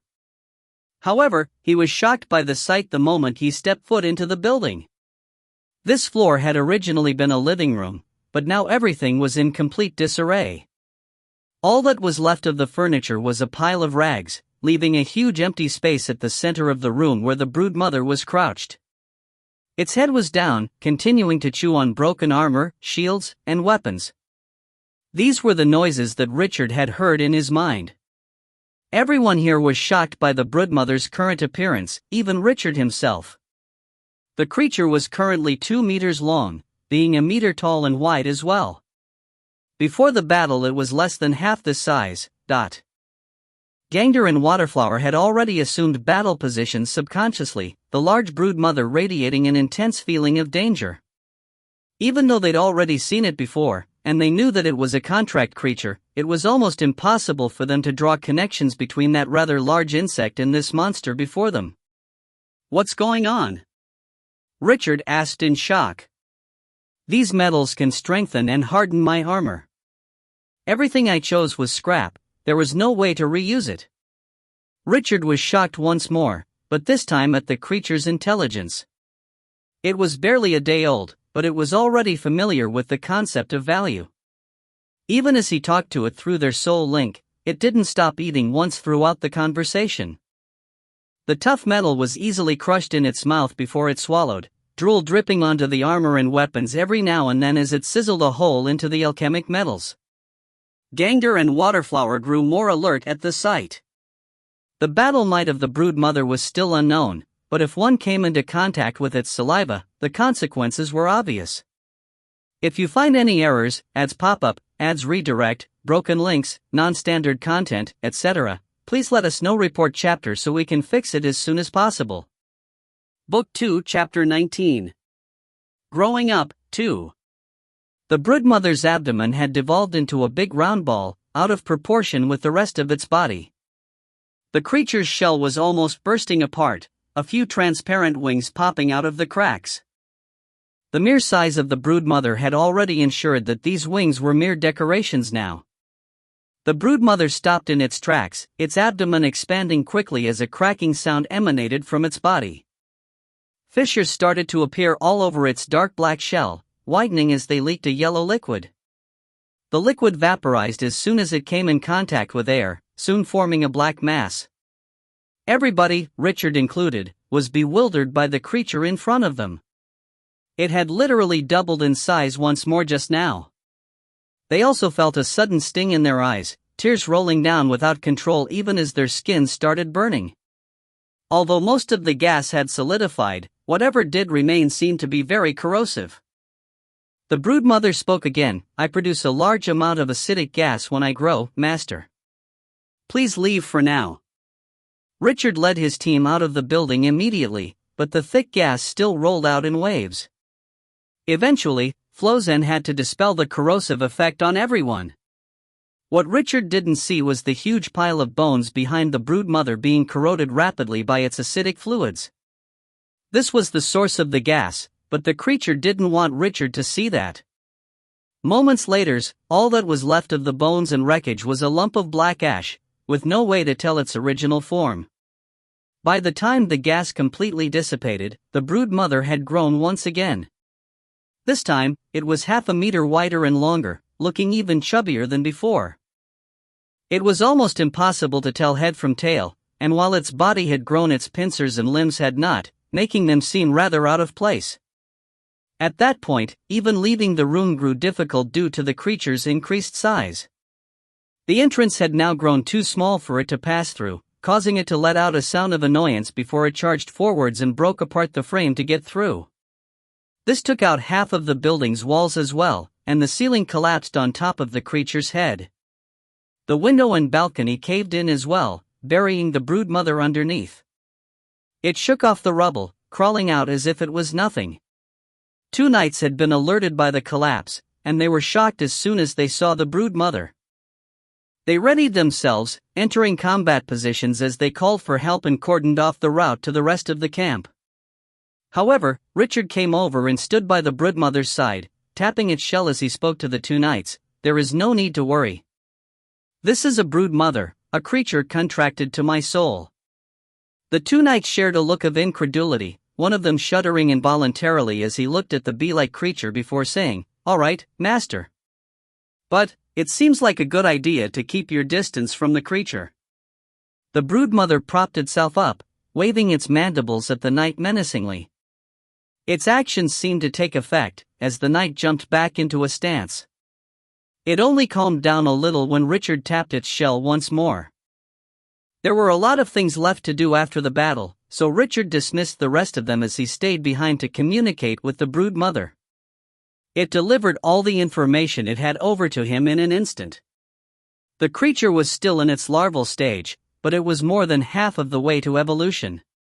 Having observed the humans and the power system of this plane, it had enhanced its physical defenses. Its shell could now take the blow of a level 10 knight without any damage, with only those on par with Menta being able to even damage it.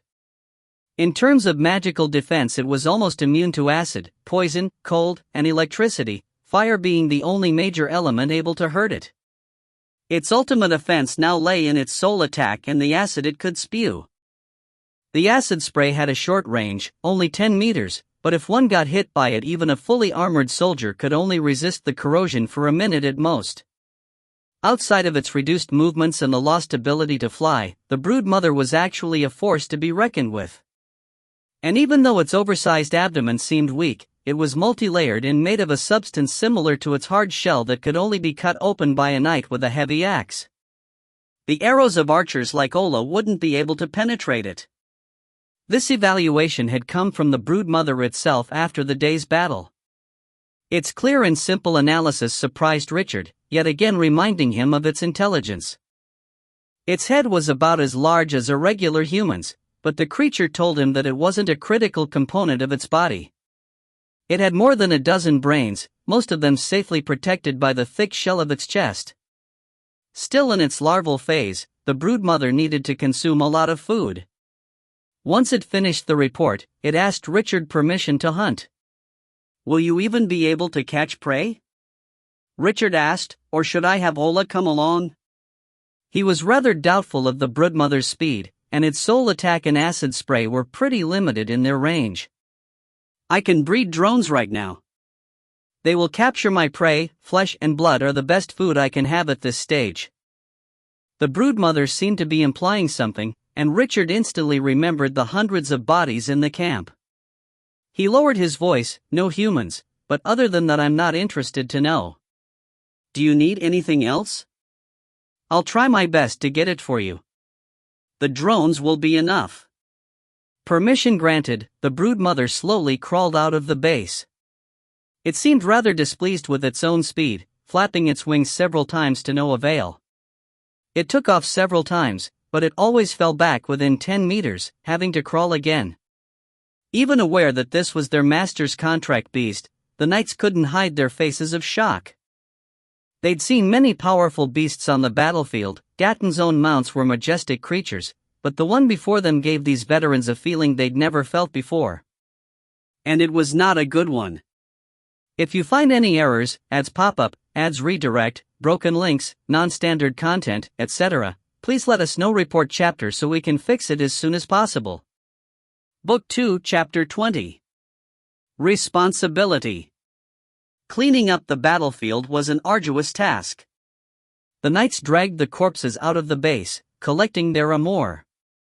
Richard started to question the prisoners about the geography, religion, and customs of the region. He even asked them about the idiosyncrasies of the Baron, writing page after page of notes from interrogation to interrogation. It was almost dusk by the time the place was cleaned up. Hundreds of bodies were piled up outside, while the smell of food wafted within. Flozan awoke from her meditation, walking into the pub to see Richard still interrogating a warrior. There was a large stack of records on the table. Despite his visible exhaustion, Richard's eyes were alert. His writing remained neat and tidy, the fatigue not affecting them at all. She sat down next to him, saying seriously, "You need rest. A mage without mana is inferior to even a common warrior." Richard looked up at the sky and replied, "There's only 2 more left, I'll eat once I'm done." He patted the stack before continuing, "This information is more important than my mana reserves. We know nothing about this plane, and have no idea what to expect. I have to draft a quick outline to aid us in our future decisions. A third of Forza's elites have been eliminated, with 3 out of his 5 subordinate knights losing their lives. I don't think they'll be able to attack us in the near future. They only have the manpower and resources to guard the core of their territory, so I have more than enough time to recuperate." Richard sighed at that moment. "TCH, I just realized I made a grave mistake. We should have chased the runners down and taken Osfa. The knights' horses were there, at least a few dozen. That would have been a great advantage, a huge fortune. But now, those guys will definitely have taken all the horses away." "Richard, it's impossible to not make any mistakes at all. Your performance in this battle was on par with an outstanding general. Don't be too hard on yourself, you're barely 16. Flozan might look rather emotionless, but her words were laced with concern. Richard ruffled his hair and smiled bitterly. "We're in a plane we're unfamiliar with, facing strong enemies we've never encountered before. The gods of this plane already sent an oracle down predicting our arrival, and us? We don't even know how we got here, and have nothing outside of basic resources. Our advanced troops were lost in that time rift you mentioned, and 3 of our veterans died the moment we stepped through the portal. We don't even know if we can rally the locals to our aid in battle.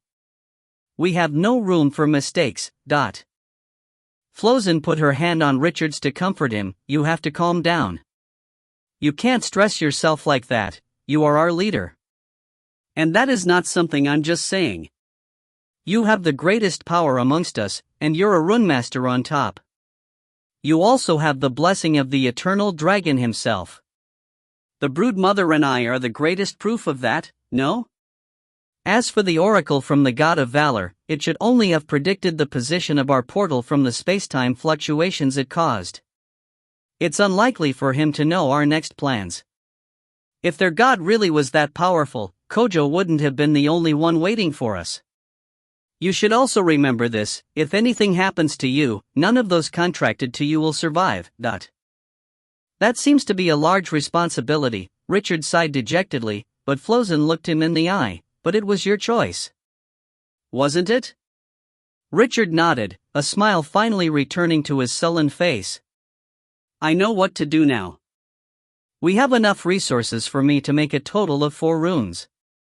I'll create a mana amplification rune for you later. It's the only one that can suit you given our current ingredients." "Alright, but I'll have to take care of the bodies first. Send 2 knights and 10 of the prisoners with me." Richard agreed, calling 2 knights over and picking 10 prisoners to help Flozan. He'd already interrogated most of them by then, and given his extraordinary memory he knew what state they were all in. He'd picked only normal warriors, and even if their injuries were light they were all quite meek in nature. Gangder came in just as Richard finished assigning the men to their jobs, calling out barbarically, "Master, dinner time. Anything else can be dealt with after we've eaten." The aroma that hit Richard's nostrils brought a near-instant hunger with it. Still, Richard managed to wait until he finished the last interrogation before walking towards a temporary kitchen with Gangder. The smell of food filled the entire floor. 3 knights, Waterflower, and Ola were all sitting around the dinner table, each with a big bowl before them, devouring everything within. Richard saw Tiramisu alone in the kitchen, stirring a pot with all his strength.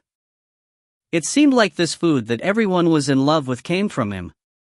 Gangder brought a bowl over for Richard as well, saying, "Master, I can't believe your trolls are such good cooks. Their meat stew is so much better than the ones at camp." Ola scoffed at the side, "I've had my fair share of meat stew in the past, what's the big deal? Still, this one is truly well cooked." Ola had worked for a handful of royal families before, so he naturally had a good taste for food. For even the elf to acknowledge it meant the food had to be good. Just then, the troll that was busy in the kitchen shouted in Gangder's direction, "Hey Shorty. I have a name, don't call me troll." "Ah, my bad."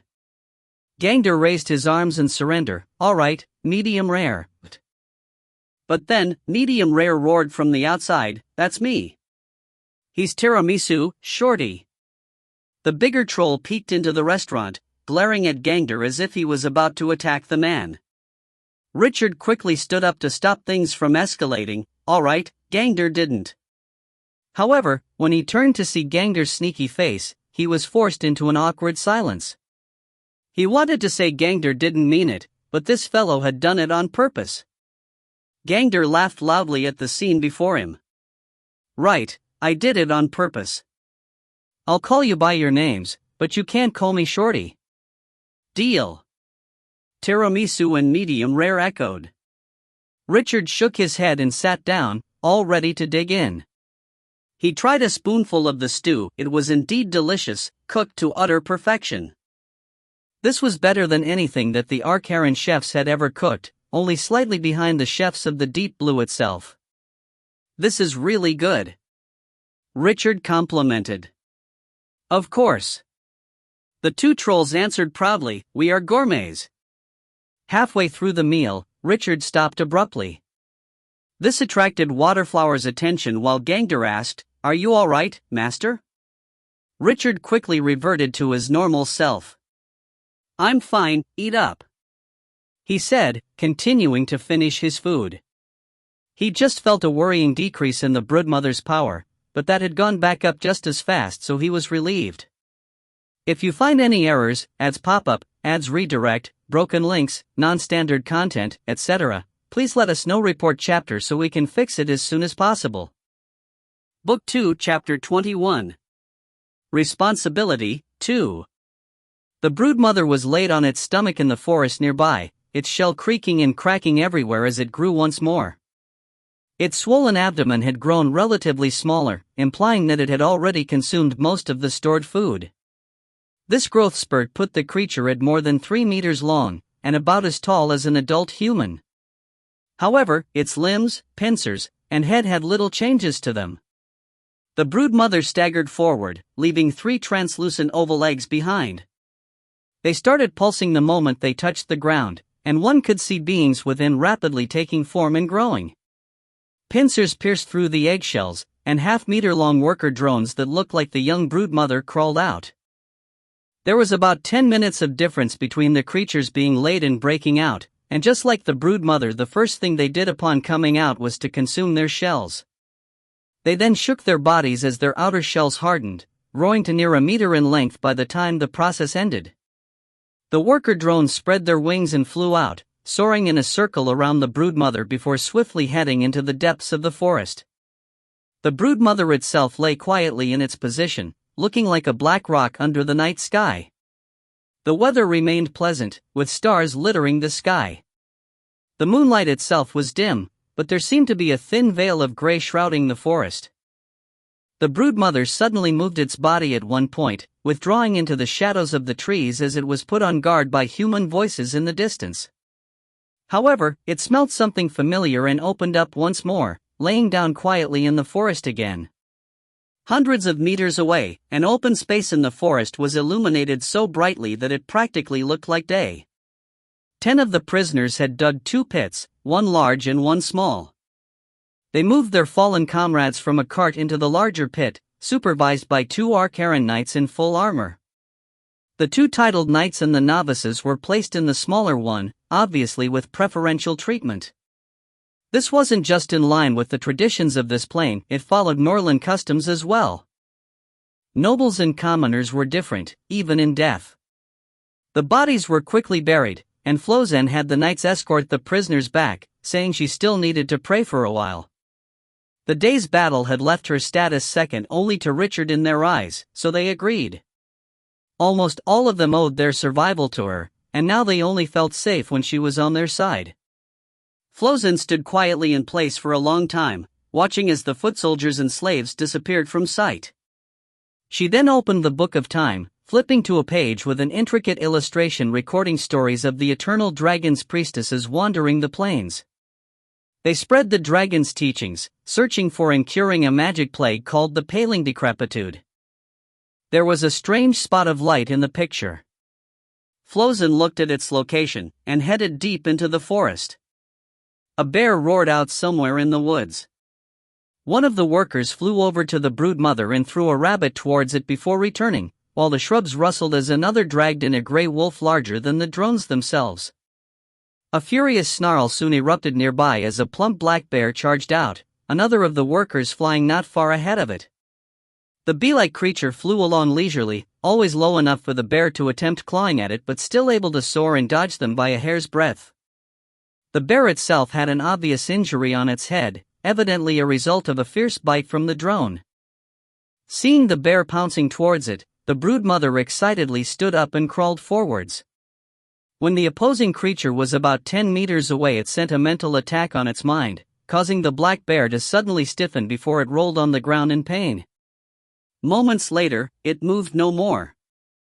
By the time Flozen walked out from between the trees, she saw that the black bear was almost completely eaten. The broodmother stopped eating to look at her wearily, its mouth opening slightly as concentrated acid dripped out in a steady flow. It was evident that any hostility or further approach would be greeted by an acid arrow. Flozen halted her footsteps. "There's no need for you to be uneasy about me, but..." The broodmother moved its mouth slightly, and the shell behind its head suddenly opened up a chunk to reveal a membrane. This mouth moved, allowing the creature to speak somewhat like a human, even if its voice was hoarse and strange. "You don't have a soul contract with Master." Flozen smiled. "My relationship with your master is even more stable than one arising from a contract." "I only believe in contracts," the brood mother replied.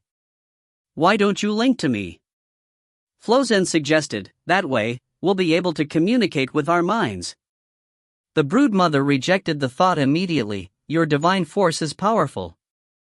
Before I evolve, I definitely won't link to your mind. Also, I suggest you put that book in your hand down, it is making me feel uncomfortable. I am already on the verge of attacking you." "This? No problem." Flozen raised the Book of Time as she spoke. Her movements immediately caused the brood mother to spread its shell, but then she crouched down and placed it properly on the ground to quiet it down. "We can now talk properly. My name is Flozen. You can call me brood mother." "Beautiful Flozen, why have you sought me out?" it asked. Flozen sounded an O in answer, asking with interest, "Am I truly beautiful?" The brood mother answered with a unique honesty, "Very much so. Everything with power, balance, and perfection is beautiful, and you meet all 3 criteria. Especially the pattern on your forehead, it has unimaginable strength. It's so beautiful that it shocks me." "You flatter me," Flozen smiled. Even unsmiling Flozen contained a mysterious, hallowed beauty. She was like the ruins of the Church of the Eternal Dragon, gleaming amber with great change concealed inside. However, when she smiled, it was like the flow of time itself, encompassing the magnificence of the myriad countless planes. Her beaming face bloomed in a way that shook one to the core.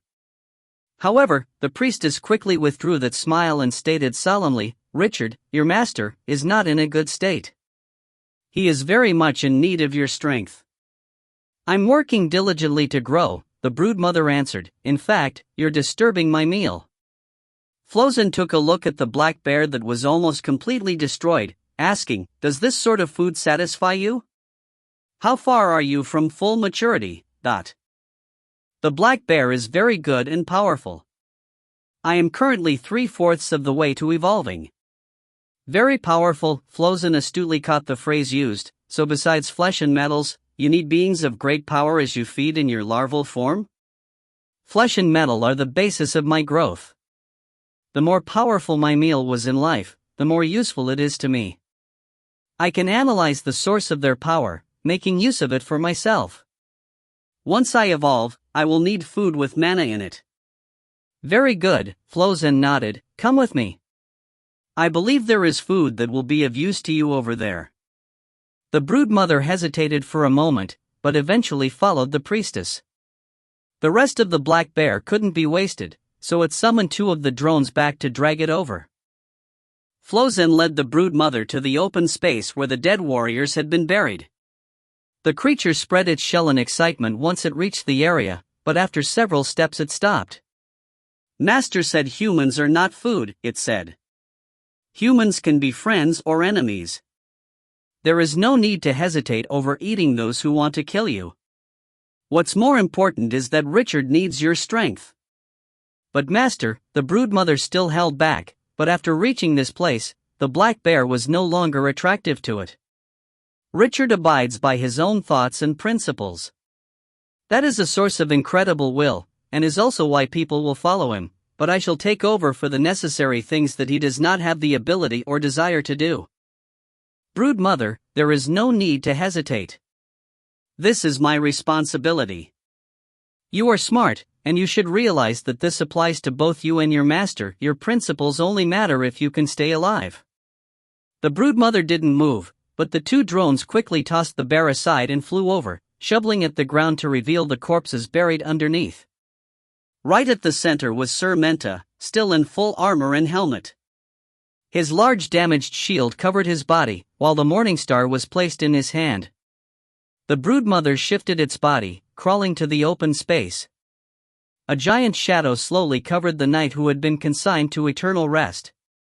If you find any errors, ads pop up, ads redirect, broken links, non-standard content, etc., please let us know. Report chapter so we can fix it as soon as possible. Book 2, Chapter 22. The Fall. Night fell, and Flozen returned to the base. She checked on the physical condition of the prisoners, and met up with Richard at an arranged time. Richard's room was in a small courtyard at the north side of the base. It was the residence of the leader of the reconnaissance troops, so it was quiet, spacious, and comfortable. When Flozen entered Richard's bedroom, she saw tens of ingredients on a table, divided neatly with the precision and discipline of a true runemaster. He had her sit on the bed, saying, I've made some small alterations to the mana amplification rune. Based on the materials I have on hand, it should be around 20%. We don't have 3 important materials, so I can't reach the theoretical maximum of 30, even 25% will be difficult. That's already quite good, I'll be able to use another greater heal. Flozen smiled as she asked, where will it be drawn? On your right arm. It might hurt a little, take your clothes off first. Richard lowered his head as he focused on preparing the materials, not watching Flozen remove her clothes. By the time he looked up again, he couldn't help but stare blankly, bewildered. Flozen had actually taken everything off save her underwear, leaving her beautiful upper body completely bare before Richard. She was slightly thin, but even if her full breasts weren't as large as Venika's, their arc was perfect. Her nipples were amazingly not pink, instead the same light amber of her eyebrows and pupils. They were slightly translucent, making them look like the most refined of carvings. You don't have to take so much off. Richard's voice was so small at that point that even he couldn't hear himself properly. It's not all that much. Anyway, you'll be able to see clearly like this, Flozen stated indifferently. What she'd said was the truth. Although the rune was to be tattooed on her upper right arm, Richard would need to strip her entire right side to ascertain the directions of mana flow. There wasn't much difference between revealing one breast and in both, but to Richard's ears it sounded very strange. Seeing Richard slightly distressed, Flozen added, "This is all for the sake of survival." Richard picked up his magic pen and steeled himself. "Fine then, I shall begin." The tip of the pen used to tattoo the rune was actually an extremely fine, hollow needle. All the materials flowed down through the pinhole, allowing him to draw the lines on the subject with designated magical properties. This was why any pen used to create runes was a top-grade alchemic item. Richard grabbed Flosan's arm with his left hand, while his right held the pen. Calm as ever, he drew a light stroke on the arm. His breathing grew more level, the pen so stable it was unnatural. The tip touched her skin gently, leaving a fine, shallow trace. The magic ink dripped from the tip, leaving an exceedingly meticulous line on her arm. Despite the natural curve of the human arm, this line's arc was so precise it was unimaginable. As the pen touched her skin again and again, a beautiful and complicated magic formation began to emerge on Flosan's arm. Tiny beads of sweat had already begun to show on Richard's forehead, but his gaze was still focused, his breathing calm and drawn out. Those who heard him would feel a sense of peace and quiet. The priestess' free left hand held the interrogation notes Richard had prepared, and she was currently looking through them intently. There were two main parts to the material. One was about the political structure, social customs, and the power hierarchy of the White Rock Duchy, while the other was a topological map of Baron Forza's land and its surroundings. This map was much more detailed than the one they'd drawn up earlier, with signs indicating all the larger towns, Osva included. Flozen finished going through all the material quite quickly, later turning to look at Richard silently. The youth in question himself didn't notice her gaze. Another complicated line was on the verge of reaching its end, one of the most crucial and longest lines in the formation that extended to the interior of her arm. At the last moment, when he was just about to draw his pen back, a sparkling amber nipple entered his line of sight. His breathing instantly grew rough, the power heat controlled meticulously in his hand fluctuating. The tip of the pen lowered, stinging Flosan's skin and creating a drop of blood. Crap! Richard was vexed. Even a small mistake like this would lower the final amplification by 0.5%. He rarely made such errors, so how could he explain this? Could he say that Flosan's breast was so beautiful he'd been moved by the sight? That he lost control because of that? Richard looked up to see Flosan looking at him. Her eyes were sparkling like gems, while she had a slight smile that made it seem like she was well aware of anything.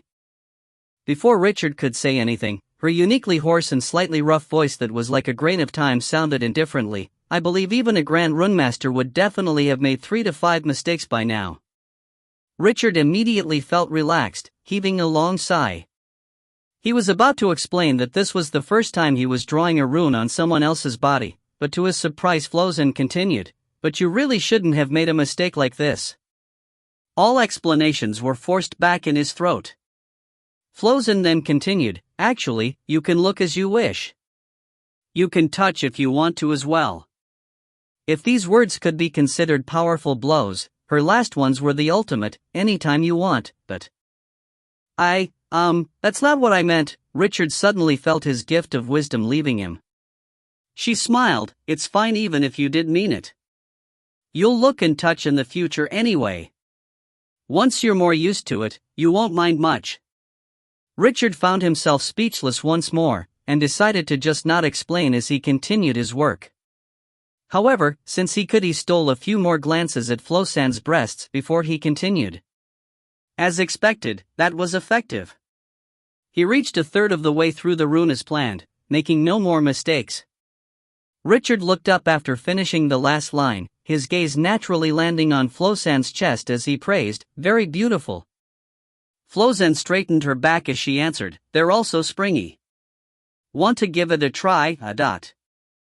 And thus, Richard suffered a complete defeat. By the time he was done stowing away his materials and tools, Flosan had put on her clothes. He immediately sighed in relief, feeling that the priestess exerted much less pressure when she was dressed.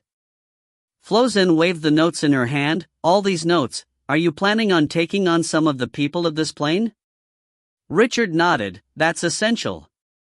It's impossible for us to take over an entire plane with such small numbers. Flozen looked at one of the pages, 3 knights and 9 warriors. Why isn't that priest in here? Richard froze. He's a priest of Nyan. There's faith in the equation now. How could we bring him over? Flozen smiled, already 25 or 26, but still only level 3. His devotion is obvious, and it makes him the best person to take in. Someone of faith cannot go back once they give up on their God. Once the time comes, his head will be a bigger priority than ours to Nyan's worshippers. But what's the point? Without any favor from his God, won't it be impossible for him to rise in rank? Richard frowned. That's the second step, one you don't need to worry about. Leave it to me. The faith of the eternal dragon is far greater than of the gods of a secondary plane. Richard nodded and questioned, what next, then?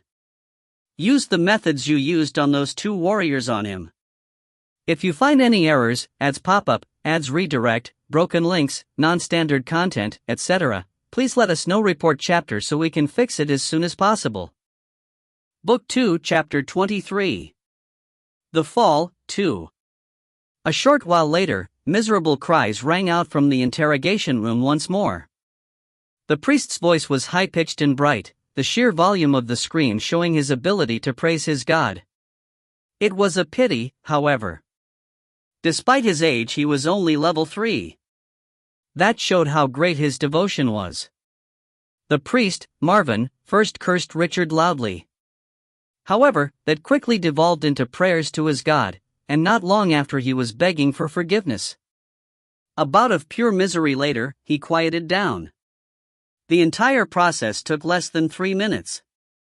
Richard had said that the 5-minute session he used on the sturdy warriors could kill the priest. He didn't possess the iron will that the veterans did, so even if Flozen could heal his physical wounds, his mind would likely crumble. However, this simplified 3-minute set seemed to work just as well. By the time Richard let Marvin down, he hid in a corner and hugged himself as he wailed, "What do you want to know? I've already told you everything, there isn't anything more.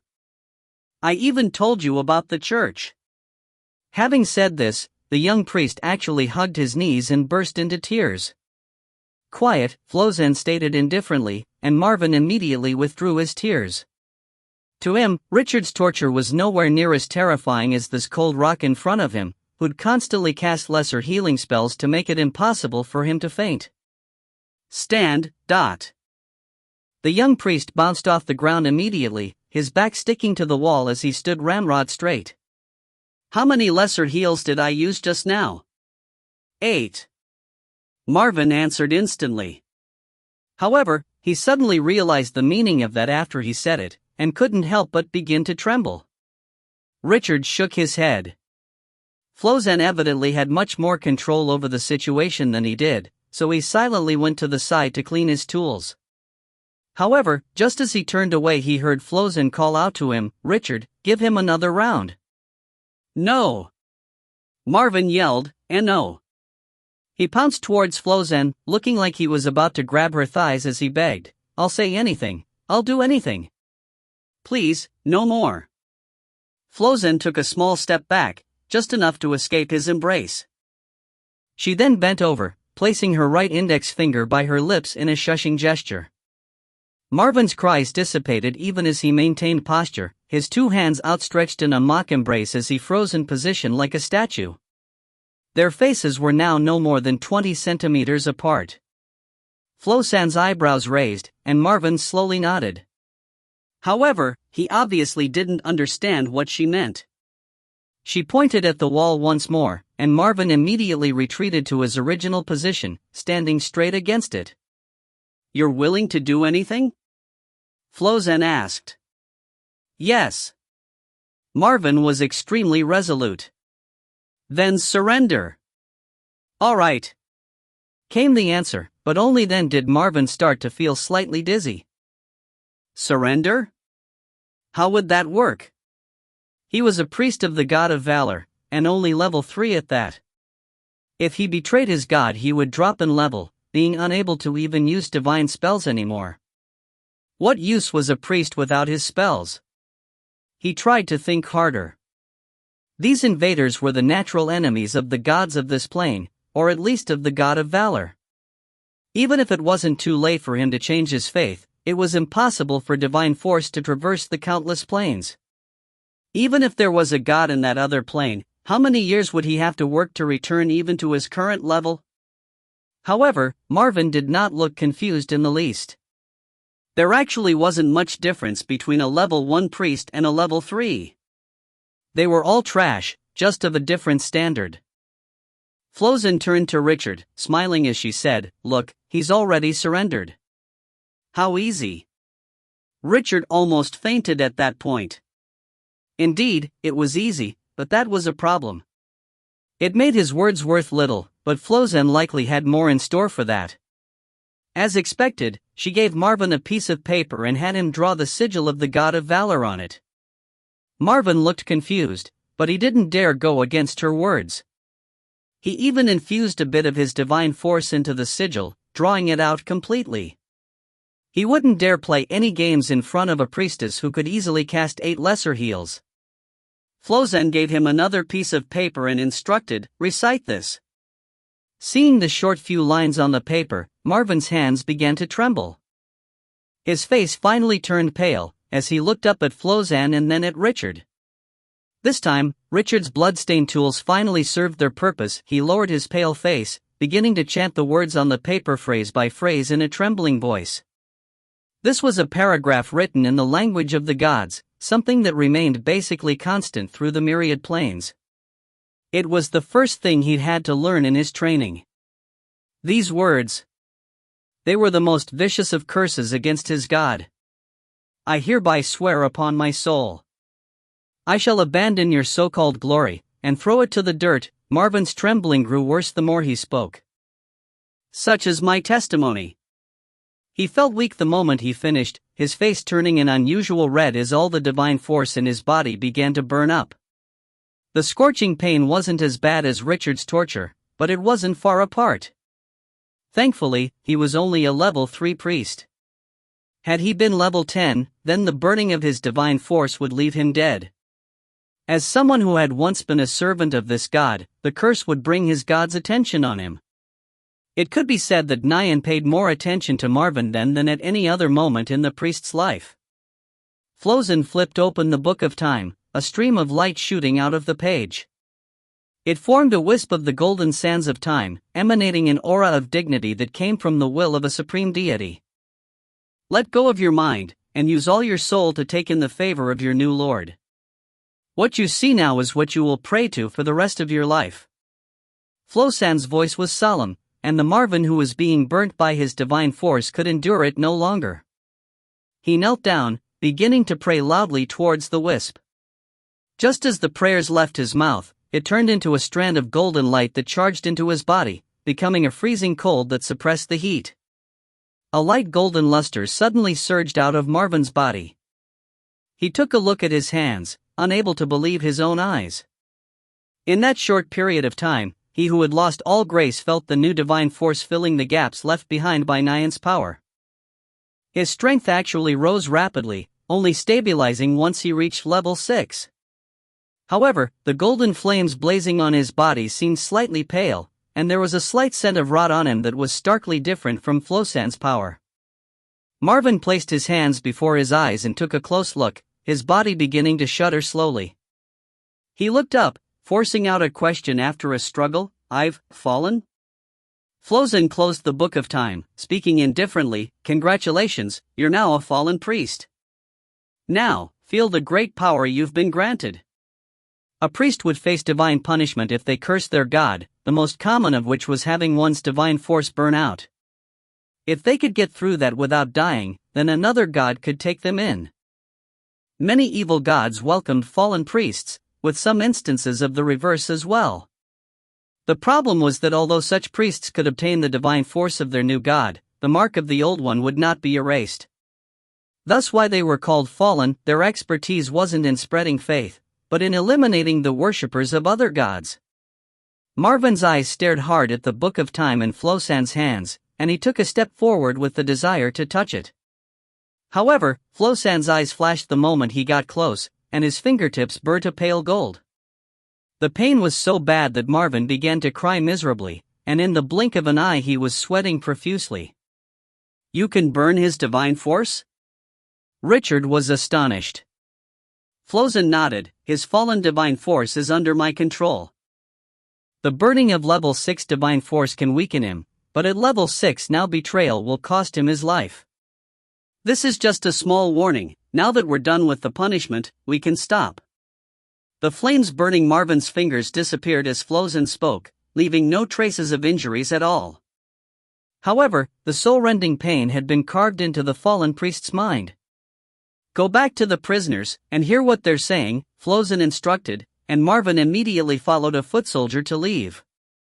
Richard couldn't hold his curiosity, and once he was gone, how did he connect to the divine force of the eternal dragon? "I feel basically none of his power in this plane, but..." Flosan raised the Book of Time in her hands, saying, "The Book of Time allows me to connect directly to the eternal dragon, no matter which plane I'm on." Despite Flosan's words, Richard felt that the ease with which they'd subdued Marvin wasn't really because of the Book of Time. Flosan herself was the likely reason for such effectiveness.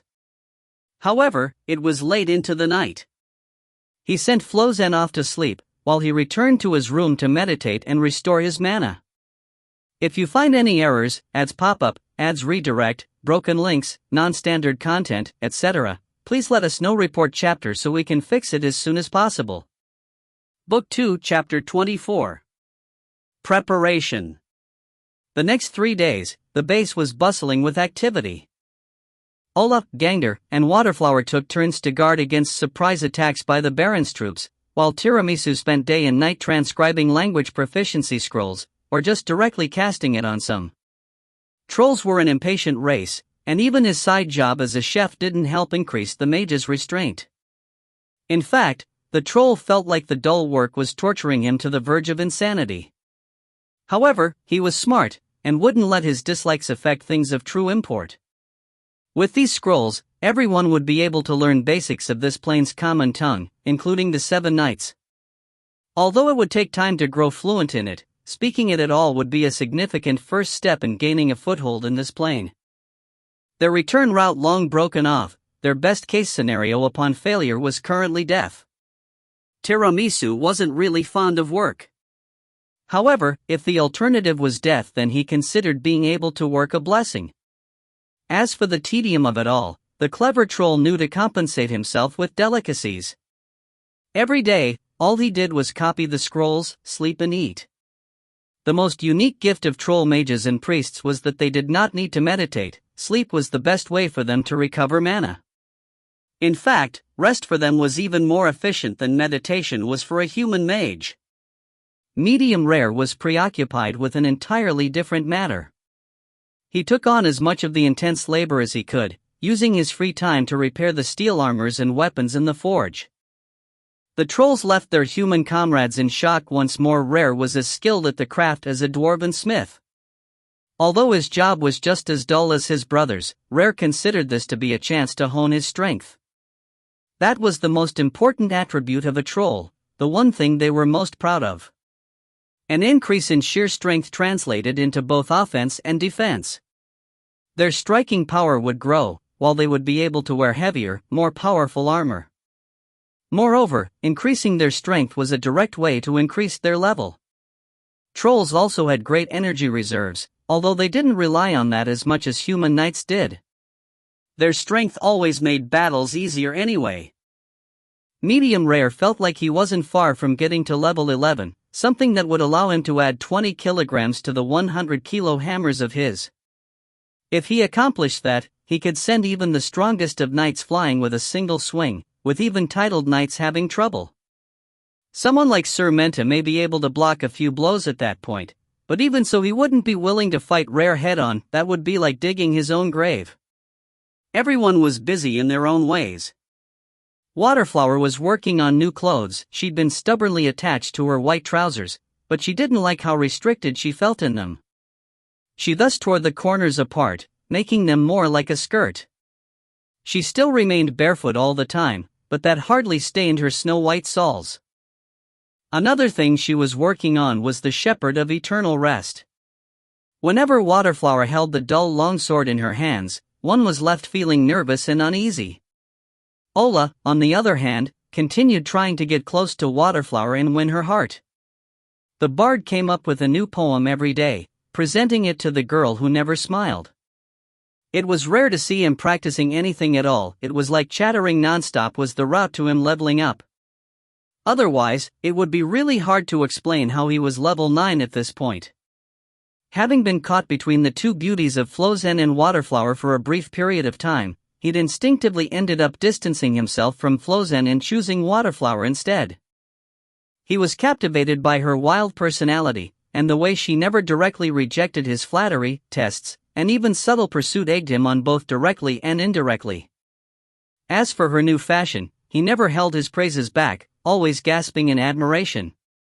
As long as her clothes were light, thin, small, and revealing, nothing could go wrong. The same couldn't be said for her sword, however, which was always met with astonished sighs. Anyone who wasn't blind would be able to see that the power of the Shepherd of Eternal Rest was beyond comparison. Even Gangder, who was far more powerful than Waterflower, wouldn't want to provoke the girl when she had the sword in hand. However, the bard didn't approve all of her actions with it. Perhaps it would be better to say that some things he just couldn't comprehend. For example, nothing was more important in his opinion than using such a rare enchanted weapon as the Shepherd of Eternal Rest, but Waterflower spent a lot of time fiddling with a crude chisel and grinding the sword down. However, she wasn't sharpening the shepherd. No, she was working to make it even rougher. She said this would increase its power, but no matter how hard Ola tried, he still couldn't see how that would increase its power. When he saw a look of understanding on Gangder's face, however, he grew angry without reason. What a barbarian, the graceful and knowledgeable bard thought to himself, he's pretending to understand something he doesn't. If Ola were asked to talk about the eyesores in the base, Gangder would absolutely be on that list. This brute spent a great deal of time around Waterflower, and she didn't seem to mind him by her side as well. Another thing that dissatisfied him was the way Gangder looked at him, which always seemed exceptionally strange. In fact, his gaze constantly centered on his rear. That type of gaze made the elven bard especially alert against the barbarian's likes, and it also reminded him of some unpleasant memories. As for Gangder, every time he saw Waterflower fiddle with that chisel, he always felt chills going down his spine. He felt like taking the time to polish his own axe, sharpening it. The battle axe had grown almost as rough as a chisel by this point. He was also anticipating the time when the bard couldn't help himself from grabbing Waterflower's butt. That would definitely end wonderfully. Such things had happened more than once in the Arcaran death camp, and every time it was a topic of idle conversation for quite a stretch of time. Life in the death training camp was actually very dull and tedious, so everyone would always hope to leave that ghost-like place as soon as possible. To be able to see an ignorant fellow suffer heavily, both physically and mentally, was most definitely a delightful pleasure. Since such incidents were not uncommon, and there were different categories. Those who didn't touch would be left able to walk, albeit barely, but they were afraid to sit and could only lay on their stomachs. Those who'd actually made contact? They were all dead. Richard was spending large amounts of time perfecting Flosan's rune. He didn't make a single mistake over the 3 days, finally completing the mana amplification rune successfully. As Flosan had said, once he saw more he got used to it. The amplification rate was 21%, about as much as Richard had expected. With their current materials, it would be too much to ask for anything more. Flosan estimated that this rune could grant her an extra greater heal, 3 more normal heals, and 7 lesser heals. That was equivalent to the life of one of the infantry knights. This increase in Flosan's ability directly translated to an increase in the power of their party. Richard was now quite confident in dealing with Forza. Ultimately, however, Forza was only a small lord in the borders of the duchy. Over these 3 days, plenty of food, rest, and healing magic had left everyone cured of their injuries, returned to optimal fighting strength. In addition, with Medium Rare's unexpected craftsmanship, the warriors were all dressed in new shiny armor. It was time to take action. If you find any errors, ads pop up, ads redirect, broken links, non-standard content, etc., please let us know. Report chapter so we can fix it as soon as possible. Book 2, Chapter 25. Battle Beasts. Marvin left all by himself on the third night, heading out of the base. He took advantage of the darkness to hurry towards Sir Kokat's territory. Kokat was Marvin's father, as well as Baron Forza's brother-in-law. Although he'd never surpassed level 9 even at the peak of his youth, his heritage and marriage had cemented his knighthood. In fact, Kokat was more important to the Baron than even Hubert and Kojo, only falling short of Menta by a little. This plane was chaotic with power struggles. Even though wars weren't as frequent or immense here as in Norland, they were still a norm. The elites made use of far too many excuses to wage war on each other. Hell, they did it even when someone's horses trampled crops. There was no need for logic here, one only needed a minor excuse to wage war. Of course, there were actual reasons for these wars being fought, prime of which was one party setting their sights on another's possessions. This could be things such as land, mines, certain local specialties, or even trade routes.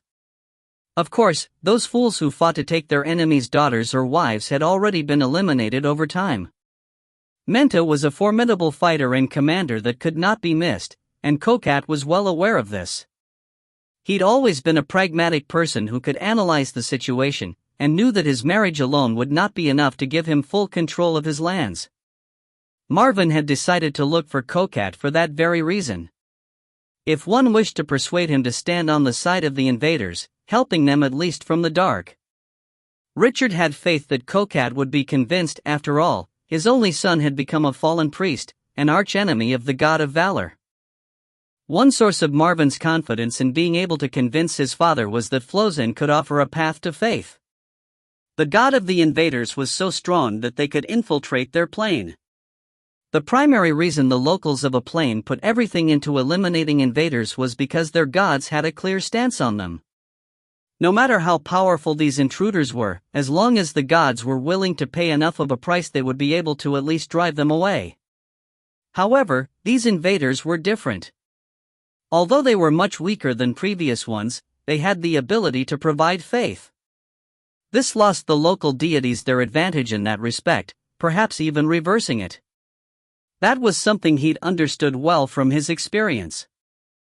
Richard continued to pore over the dukedom's map after Marvin left, trying to figure out a point of attack. There were numerous labels on this map in the aftermath of the recent interrogations, giving him a lot of information. As he continued to deliberate, a sudden thought entered Richard's mind. He raised his head, looking towards the dim and gloomy forest outside the window. He'd just gotten news that the brood mother had matured, growing to level 1. He was needed immediately to decide its future path. He immediately put aside his current tasks, donning a coat and leaving his house. The brood mother was a few kilometers away, and he'd only need about 30 minutes to make it there. However, as he left the base, 2 giant worker drones that were over a meter long suddenly flew towards him, giving him a rude shock. Even in daylight, these enormous creatures would be able to scare someone unsuspecting of them. Thankfully, Richard knew that these were the broodmother's drones used for foraging, sent to direct him to it. He first went around the broodmother, examining his strange contract beast. The creature was still covered in shiny black armor, its abdomen taking up 2/3 of its entire body, but it wasn't as deformed as it was at birth. There were folds all over, vibrating gently as the broodmother breathed.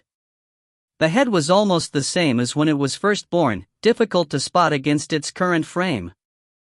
The pincers had remained the same size as well, what was supposed to be a weapon now looking simply like cutlery. As far as power was concerned, the broodmother's strengths currently lay in its mental attacks and the acid it spewed out, something that was far more useful than a large pair of pincers would have been. Furthermore, its 6 legs had grown even more sturdy, albeit more stubby as well.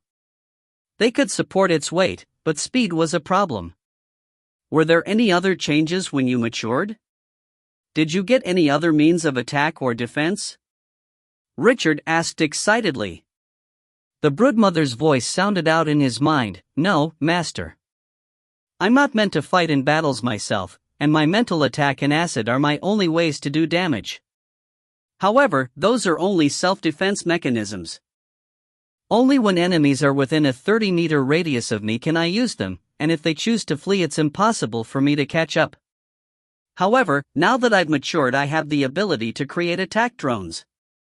You can use them like soldiers." Attack drones?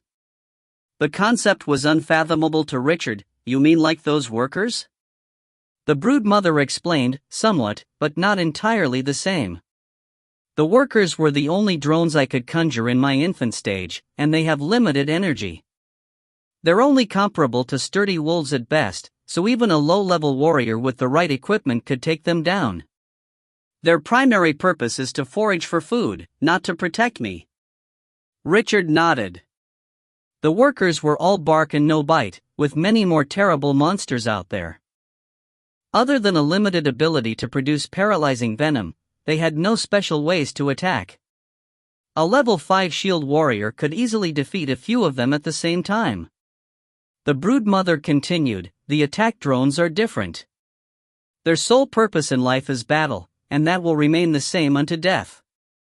Now that I'm mature, at level 1 I can create 3 a day, with enough energy to control a total of 10. Originally I could only spawn normal attack drones, but because of some special sustenance in my larval stage I've been able to enhance their traits to an extent. Here, this is information on them. Their blueprint was constructed based on the environment in this plane, but as I grow in levels you can amend it as you wish." A few three-dimensional blueprints suddenly appeared in Richard's mind, all accompanied by large amounts of information. These were land creatures similar to prehistoric raptors, with a pair of strong hind legs that allowed them to sprint quickly. Their front limbs were blades akin to the broodmother's pincers, while they had well-developed, sharp canines that could pierce through plate armor. Each one was about as big as a large wolf, and they could erupt with power for short periods of time. They could travel faster than 60 kilometers an hour, faster than most warhorses. In a one-on-one fight, these creatures were akin to level 5 human warriors. However, while it took years for a warrior to train to that level, and basic equipment for him to perform to ability, the broodmother could spawn 3 of these beasts in a day. And that was only at its current level. The production would pick up as it grew in power. This particular attack drone was called the Raptor. The broodmother had even been able to enhance the raptors, growing their strength by up to 20%. These enhanced raptors were sturdier than their normal kin, and at somewhere between level 6 and 7 in terms of power they could beat level 5 warriors with ease. However, they also took more energy to create, so at full capacity the broodmother could only have up to 8 total. On the other hand, it could still create 3 of them in a day. Of course, there was a drawback to offset this: the raptors had a mere 1-year lifespan. Richard had already expected great things from the broodmother, but even so he hadn't anticipated the amount of assistance it could provide. Within a month of maturing, a broodmother could create a troop of 100-odd raptors that could rival elite soldiers in a month. This made planar conquest no problem for Richard. He could just step into a strange plane and overcome the military powers there. The broodmother would solve much of his problem. The only prerequisite was to ensure that it was fed well, but that wasn't a difficult task to accomplish. More attack drones wasn't the only function of the broodmother's rising levels. It would unlock additional functions with each level, and its physical body would continue to be strengthened as well. At the same time, the process could be sped up by feeding it some special items like mana-filled crystals and the like. It could also absorb powerful creatures such as wyverns, draconians, or even multi-headed snakes. The broodmother also stood a chance to crack the mysteries of those creatures, using their traits to enhance its drones.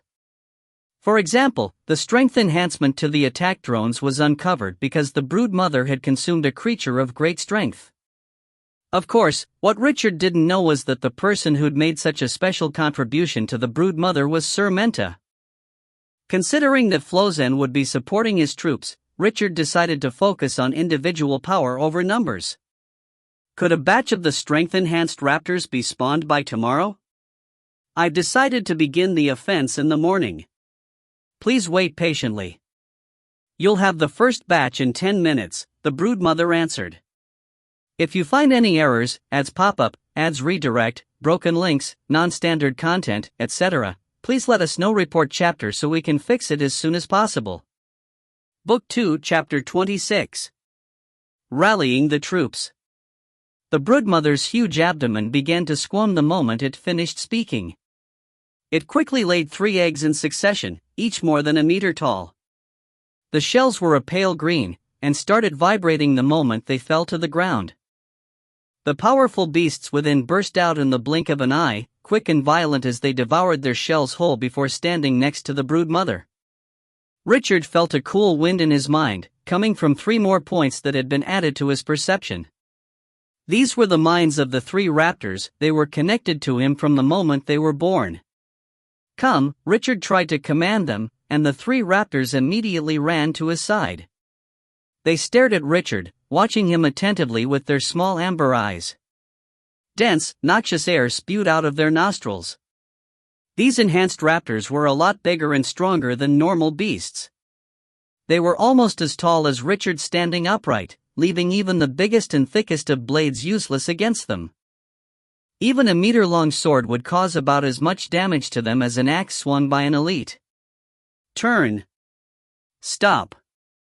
Accelerate. Strike. Richard continued commanding them from his mind, and the 3 beasts followed his instructions without mistake. They seemed rather easy to control. Of course, this was also because there were only a few of them now. Once there were more than 100, no matter what, Richard wouldn't be able to exert as fine a control over them as he could now. He could already feel that there would be thousands of them in the near future.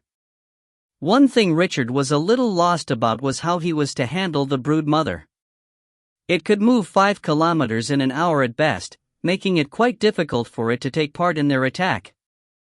However, the broodmother possessed the strongest defense against anything within its range. Even if MANHWA were to come back to life, he would die to just one of its acid attacks. I can stay here, Master. Take the drones along, they will be the most loyal of warriors, the broodmother spoke up. But what about your safety? Richard was still rather worried about the broodmother.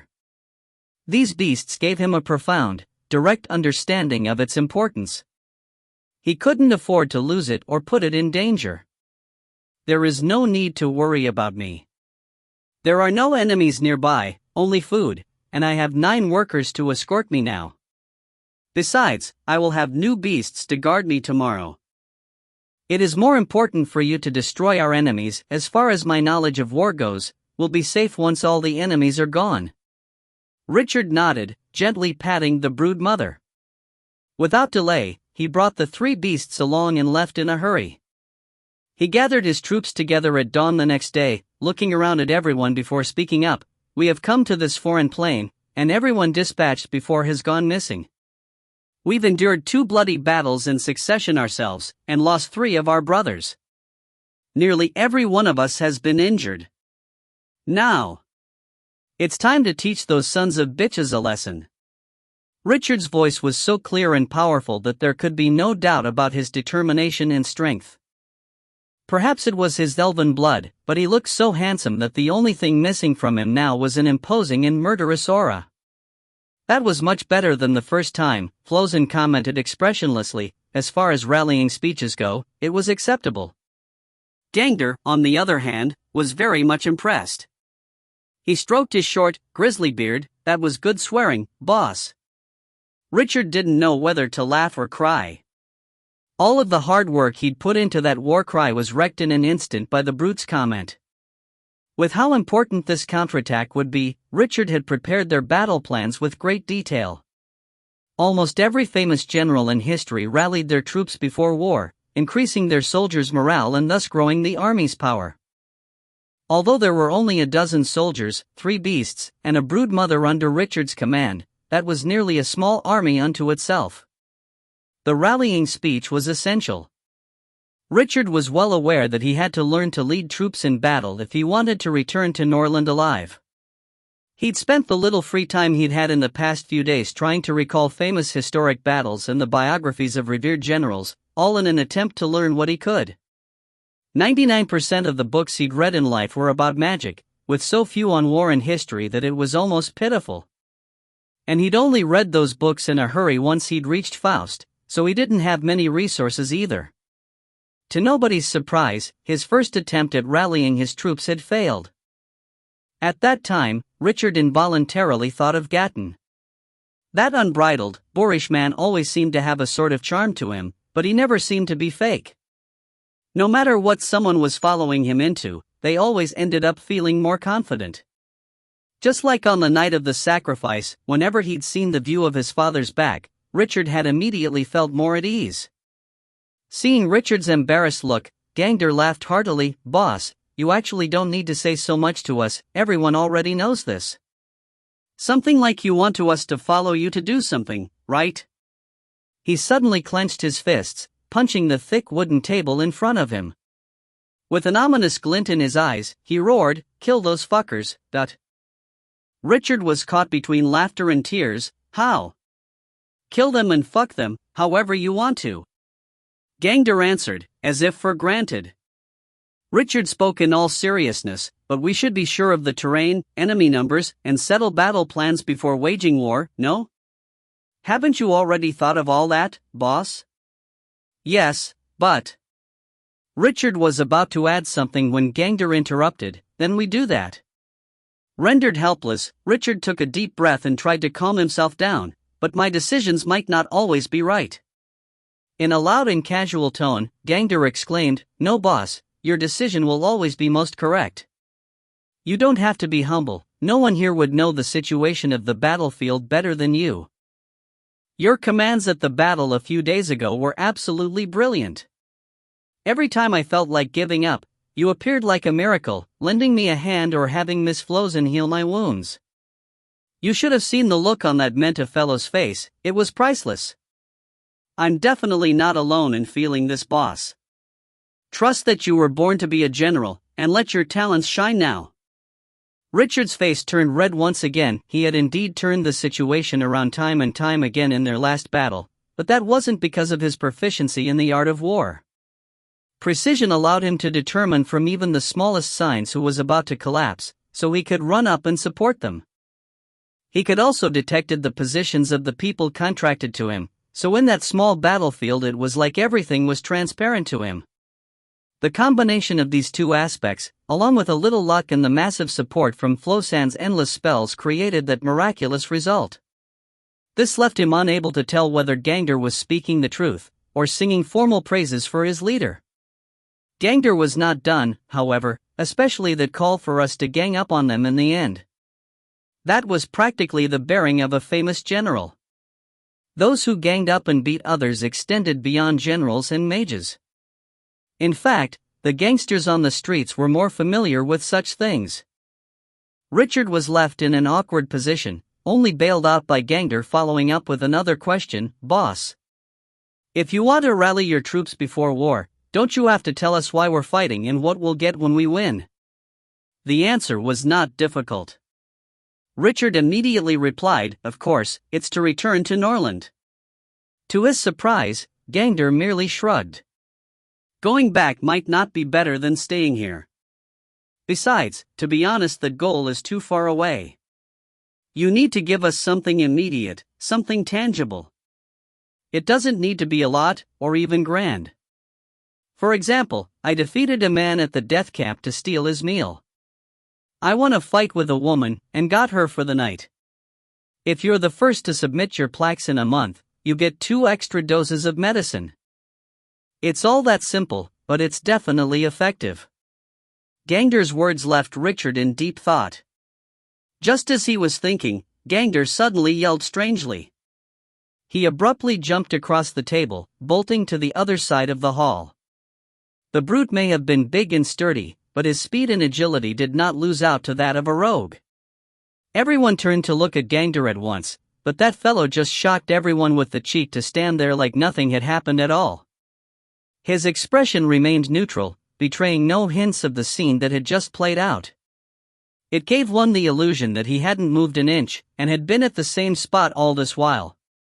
But he had lost his composure, so of course something had happened. Even as he was speaking, something had poked into his lower back and continued moving down.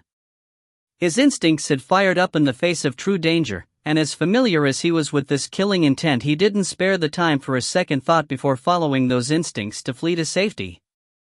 Hugging the shepherd of eternal rest, Waterflower's head was hung low and her eyes were half closed as if nothing had happened. She'd learnt the art of disguise within a few days of leaving the Archaran death camps. This little episode livened up the atmosphere, just in time to melt Richard's awkwardness away. Bang, he struck the table hard, mimicking Gangster. This punch seemed somewhat legitimate, even though it was still too intricate and lacked power. However, it was probably too much for a mage who based his life around precision to follow in the rough and unconstrained ways of a warrior.